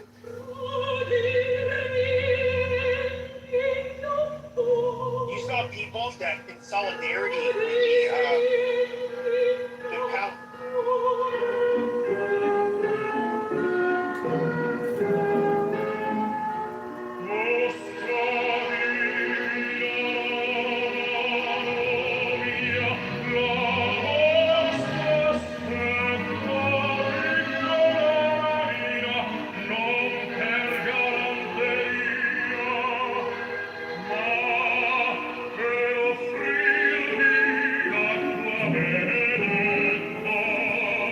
I'd rather listen to opera than some chick scream all day long.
you back to the war room with Pepe. Girl's body and the people are cheering, they're spitting on Yes, desecrated. we all think they were barbarians. Hold on. Don't gloss over it. No, hold on. They're either a death cult. These are the Yes. Hold on. We can agree, sure. So, what was to be the message? I hate to inform the Church of Buttercup, but I have bad news. I have burned the roof of my mouth on DiGiorno. How did you burn your mouth, John? It was DiGiorno. They obviously we're investing a lot of money in fighting the Israeli state and basically going to war with them. There's no question about that. These are not people with good intent. They go in, they have a fucking response, and one of the things that has been ironic, and a lot of Westerners have been fooled by this shit, where they just like, oh look, the Israelis, look how horrible they are. Look at the dead children. I have a lot of gripes with Israel as well. I won't get into it here. But at the end of the day, what do you expect them to fucking do? Yeah, okay, a lot of protesters are ignorant, right? They just discovered Palestine on the map yesterday, okay? I agree with you. What do you expect Israel to do is what he asked. That's the question. If that's your bottom line, what do you expect Israel to do in response? They have to do something after that. I'll tell you. Oh, great question. Pepe, I agree with you. Hamas must be accountable for provoking the most right-wing genocidal regime ever into what they've done, okay? But what the answer is there are more than two choices, doing nothing and genocide. There are many choices in between doing nothing and genocide, Pepe, right? I have a couple of I don't know that it's necessarily genocide. Okay, whatever. There's many choices. You don't have to call up whatever. Jason, you just came onto the stage. Just give us like a second, because I also had a question. No, because all you guys are doing is rapid fire. You're not answering. You're just trying to interrupt each other. That's what you're doing. You're not listening. Well, thank you for interrupting us again. So now when someone else does, I've been listening for the last like 20 minutes. It's right. That's literally all y'all have been doing. Can you just Marshall Rankin makes an appearance in a cheetah jacket. Okay, but was The it Marshall was it Rankin Hamas or the Show. people that were spitting on that girl that Pepe was talking about? I think it was both. Her. I think it was both. That's the fucked up part about the whole goddamn. Yeah, some civilians participate in the attacks. I'm waiting for your butt to come next. I didn't say butt. Okay, great. well, in Europe, in the 1930s, is what the Nazis did. It was enough Gentiles that tried to help out for the Jews and to save them. There is not even a single one of the dozen people that came forward to try to save any of the hostage. Therefore, they're all equal to Hamas. Yeah, and I'll even take it a step further. God forbid someone say, Oh, wait, you're signing off on that they're all Hamas, Yehuda? hold on, well, why don't you just get a notepad You just and a signed pen off on and write everyone in down. Gaza's Hamas. You're not good at this, do you? Why don't you? Hold on. Let Yehuda finish. I've been waiting to ask. Let me tell you something. Yeah, good. German Jews or Jews of Europe after the fall of the Nazi regime, and I know people like to call Israel a Nazi regime, which is a disgusting slur, but do you think that Jewish partisans after the war would take Germans and murder them and have their children spit on them? There's something wrong in Gaza. 20 years of Hamas rule has inculcated a culture of hate. And that's problematic. And for someone to say, hey, time to make a state, yay, and Israel should be happy, you'd have to be palpably nuts. I mean, 20, 30 years of governance, good governance, no child abuse, right? Teaching a child, I have 2 Molotov cocktails and there are 5 Jews. How many more cocktails? Honey, let's go to PalestinianBabysitter.com and get one of the new Palestinians to babysit for the family. You're not a serious person. Baby, maybe we should think about that go one. after all the kids in Gaza and blame them, but you can't also expect the Israelis to turn around. Honey, and say, I yeah, gotta call the we're gonna do Palestinian this, we're gonna plumber. have a peace with them. That's just He's not got a true. higher Google rating Just than the like- Irish Wait, plumber. here's my question before- All right, you can call him. I've been waiting a while. You know what, Chicky? You can take a dick and stuff it in your mouth because all you do is talk shit anyways. You fucking piece of That's right, I'm a piece of shit that loves to come at you. You fucking... We're not going to do this. Okay, Shuki has been on stage for longer than you, Jason. Let's give him the opportunity. I would... That's his opinion. I can go because he was your first. You know that shit. People try to take turns. Stop You just... You like to hear your own... Stop interrupting. You don't know... Don't know... Please stop. You love to run a... You don't get peace because you believe in bullshit. I'll call it out for what it is. Like, what's happening? Every child that going to school, and getting that material as a study is a future terrorist. Therefore, he has no right to live. You kill them before they become to be stage 4 cancer. You don't wait for them to get to that 4th stage. You kill them when they are small. It's that simple. All right, everybody, go to ChicagoMayorVote.com. Like, share, subscribe, and comment. Of course not. You never want to see the notion for peace, but only on your terms. I do think that like Shuki is partially correct. I do think that what, to kill innocent babies? No. Hold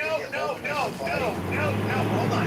Okay, so when it comes to how a person becomes who he is today, it's a mixture of nature and nurture. I do think that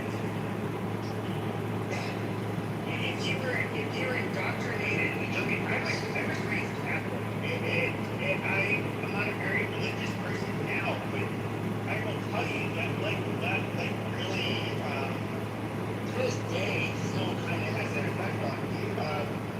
But it comes to just in general, people, how you're raised absolutely is going to have a profound impact. I think obviously your genes are going to have a lot to say to that as well. And when it comes to the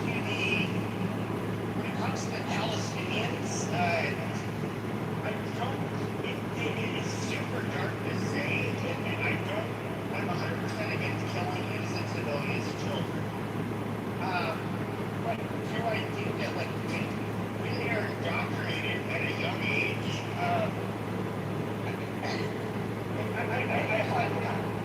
I have to at least there's some credence to that. Like, yes, that those formative years of their lives where they are taught to hate another group of people and to, be willing to martyr themselves and murder a specific group of people. They're like, it obviously has an effect. Here's what I'm thinking what's happening more or less since October 7th happened. Israel starts to decisive clear on Hamas. That's a ideology, right? It's sponsored by many different countries and other groups, right? The people have a problem. It's bird's eye view. Israel fights back with an organized army, military targets, air support, air support, everything that organized army or unorganized army that the Palestinians have under Hamas. They feel, how can you fight a world war? It's not fair. Period. Whoever has a better gun and has a strategy wins. But you keep creating a generation of revenge. And societies claim they're oppressed. So you're trying to say that it was a genocide to what we did, to we got back at them, fighting a thought, not just a thing. Because Palestine is a country. It's not a recognized territory that has some rights in its own territory. It's determined by who? The UN? The UN doesn't do shit for them. And I'm not trying to throw power, but let's lay the blame for the level. It's people have a problem when they see war and on a catastrophe like seeing it's level and buy smart locks. These aren't regular locks. These are not $1,000 locks. It's smart locks that take out neighborhoods and fights against organized crime. There's no chance. They count on one other thing that they know that they can get, and that's propaganda. That they know that visual aids through social media and global networks makes Israel really fucking bad. You accepted Israel not to respond because hold on, no, I'm gonna finish what I'm saying, because the Gazans can't protect themselves and they're not equipped like the Israeli army, right?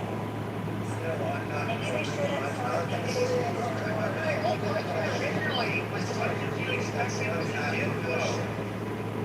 But you responded to my question, is what did you expect Israel to do? Look at Hamas.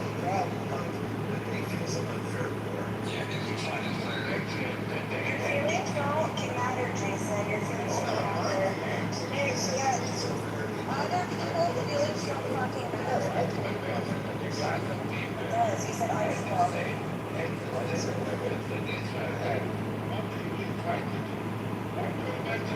Israel doesn't care about international opinion more than it cares about survival. So Israel existed from its independence and declaration of creation of the state up until the mid-70s with almost any international support. They did it, they survived, they beat the odds. So now a bunch of young people on campuses in the United States and ill-informed people are pretty mad that they see buildings blow up. Well, you know what? Here's how laws are on conflict. If you're a militant community, if you're a member of the U.S. Army, you use a hospital as a staging ground. That hospital is its protected status. No one will fault you if you attack it. So you can say mad enough. Of course, the same for Hamas, especially for Hamas. Hamas, Hamas, of course, yeah, my message.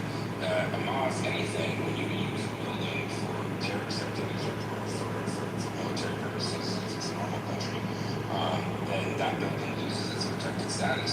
If you're so upset about so many buildings blown up, then you should take it up with Hamas at the next something. Yeah, no,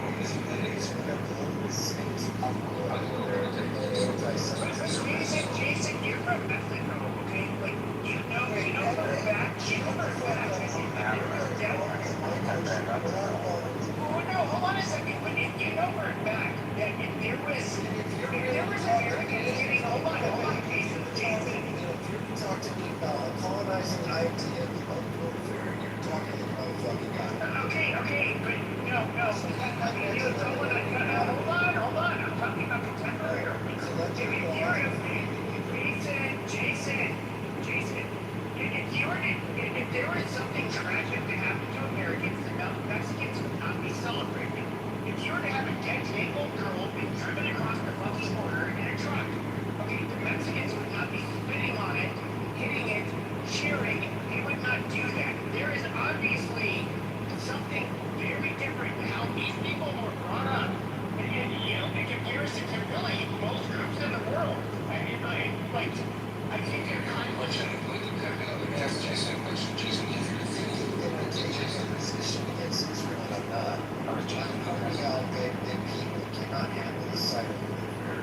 And how That's a little sad, though. That's our reality, and we don't want the war either in the sight of war. So Jason, the comments he made about the professional army, how long do you think it would have taken Israel if it didn't care about civilian deaths or casualties? How long do you think it would have taken Israel to completely level or temporarily Gaza Strip in its entirety? Give me a number, like the day, how many days, how many hours, strong, all war days. So you got strategic bombs that can take out whole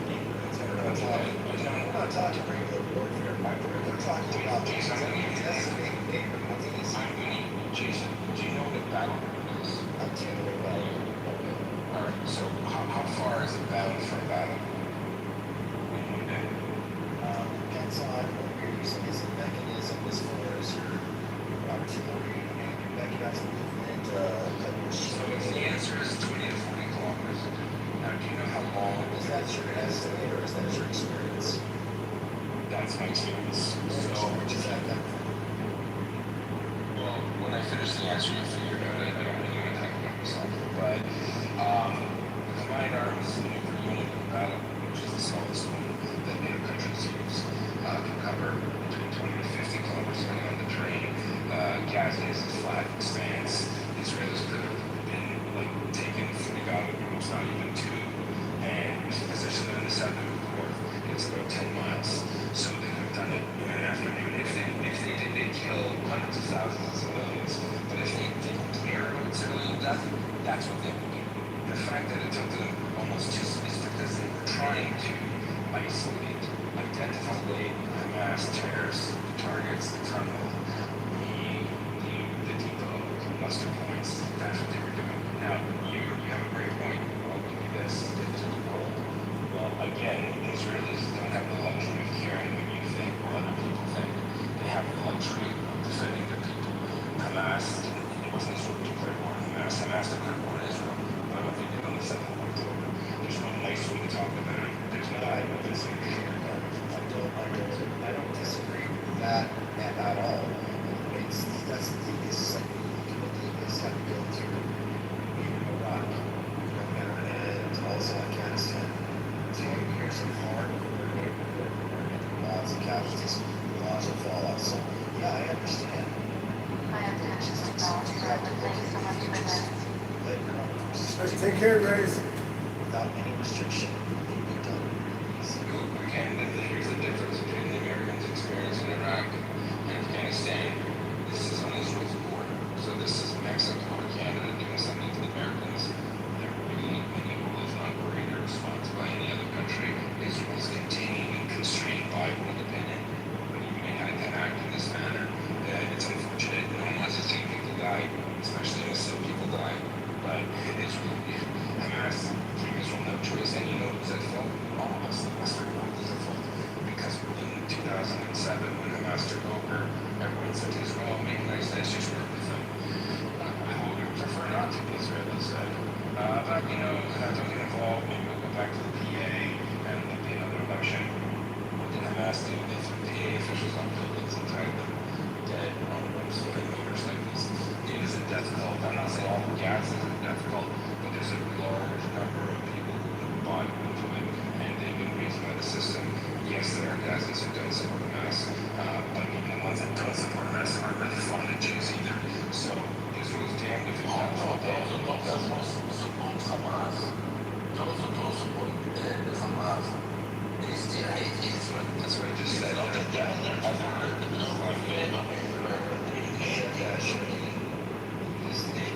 There is a big difference between fan and hate. Big difference. Yeah, well, no, it's an expression and it's an issue. They're not a fan of Israel. They hate them. That's what it means. So I think another question says, is Zionism a supremacist by design? Is that a legitimate question? Does it keep its self-sustaining as a really supremacy? Or is protecting its interests and its borders and its sovereignty? I don't think you can put that word supremacy. The speaker changed it since she left. But it's like you have like Jews and Muslims have been at war for a very, very long time. Revenge has never stopped. Battling has never stopped. They will not see eye to eye. That's the one thing. It's like people try to play like you want to hand in your peace. The ones that can resolve it is the ones that hand, not us. Jason, for the vast, for the 98% of the history of the Islamic Caliphate's Jews were never at war with Muslims. Jews were a very small minority, so it's really not.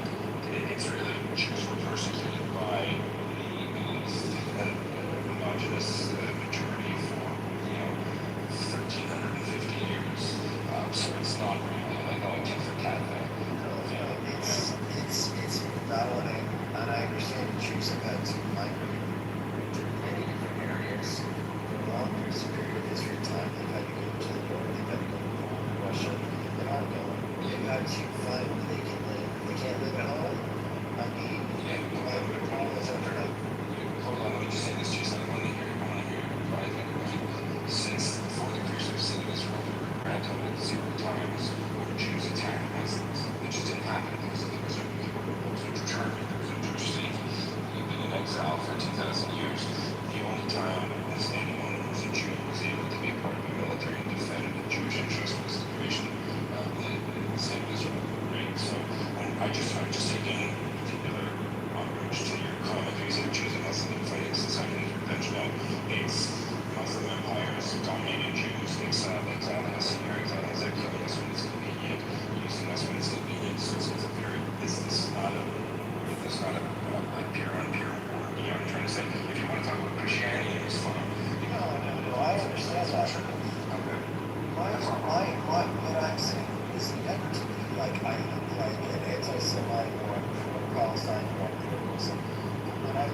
looks them in the eye, don't be surprised if they'll punch you in the gut later. You know, it's just what happens. Yeah, but I'm just saying it didn't start like this. I just I agree with you. I don't want to disagree either. I'm saying that I'm not thrilled. And I'll say this. If you go back to the land that someone else takes care of, then you buy your land back from the people who are living there, and you build settlements, and you build cities, and you build post offices, and you build checkpoints.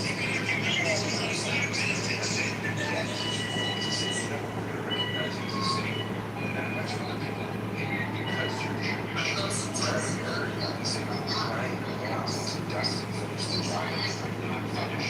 If that happens, and that part, I don't fault an Israeli for saying, I don't really give a shit what you think. And I don't care what you trick other people into thinking. Because I know where I come from. I know what we did to build this country. And I know that we came here not because of the 3,000-year-old promise. I hate that argument. Yes, Jews believe that. But Jews came back to the land using Jews. They purchased their country back from the people who took it from the people who took it from us. Right? So this is not a peer on peer. This is not a reservation. It's not a holding between Islam and Judaism. This is a region that didn't develop like Europe. Europe had the Enlightenment and they emancipated the Jews. Different place, different cultures, different realities.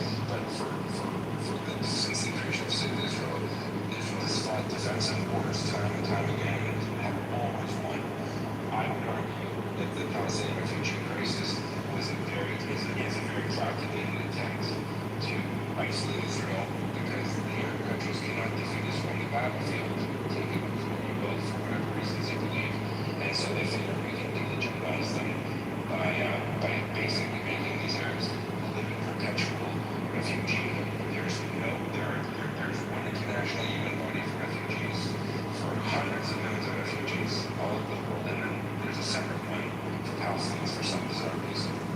And in no case, in zero cases for every human being on the planet, zero cases where a refugee mom and dad moved to Canada, there are zero cases where their children, their grandchildren, and their great-grandchildren are called refugees. If you hear this a lot, the previous lady spoke, wanted us to believe there are 5 million, 8 million Palestinian refugees. There are 5 million Palestinian Arabs in 1948 or 67. They're counting sons, grandsons, great-grandchildren, in some cases great-great-grandchildren.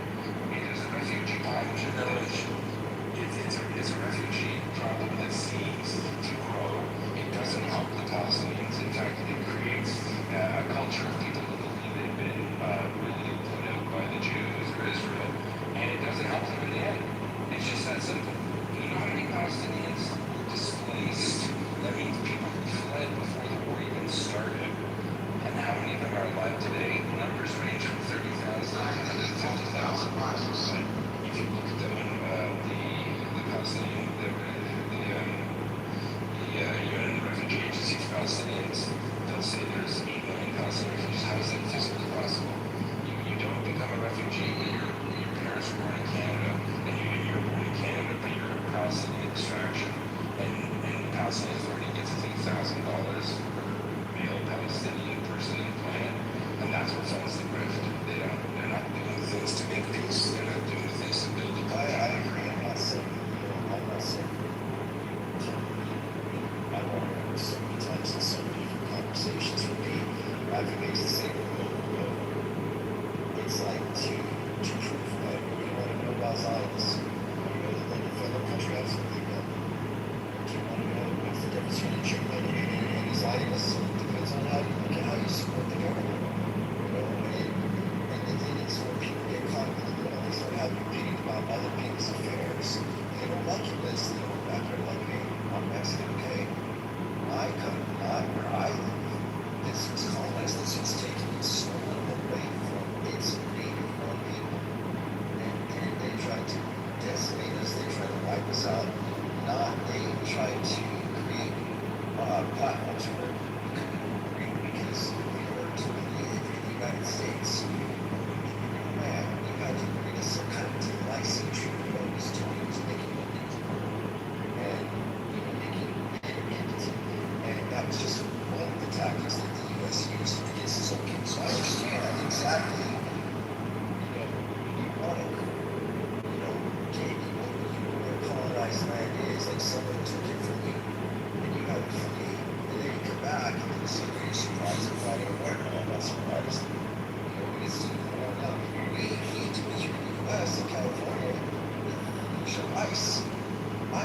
is used against brown people, specifically Native American citizens.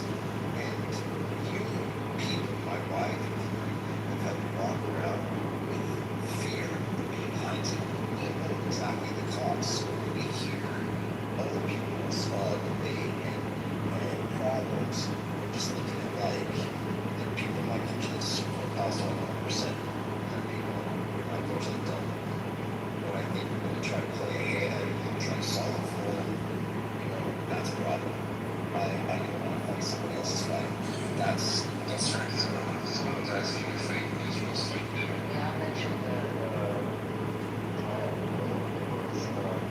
Muslims use the common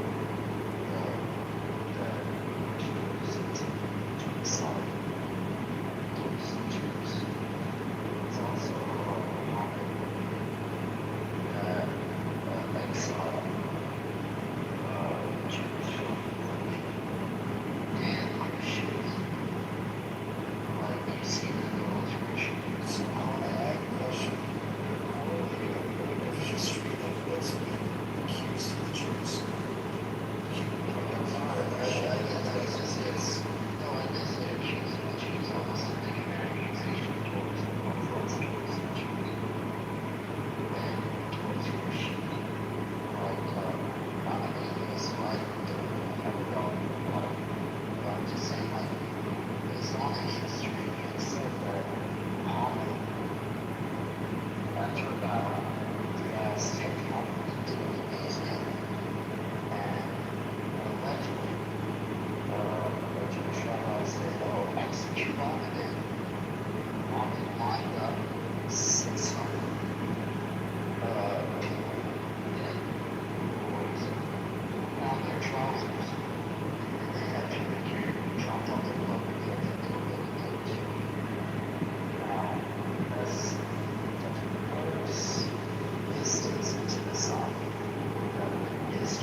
Islam and Jews.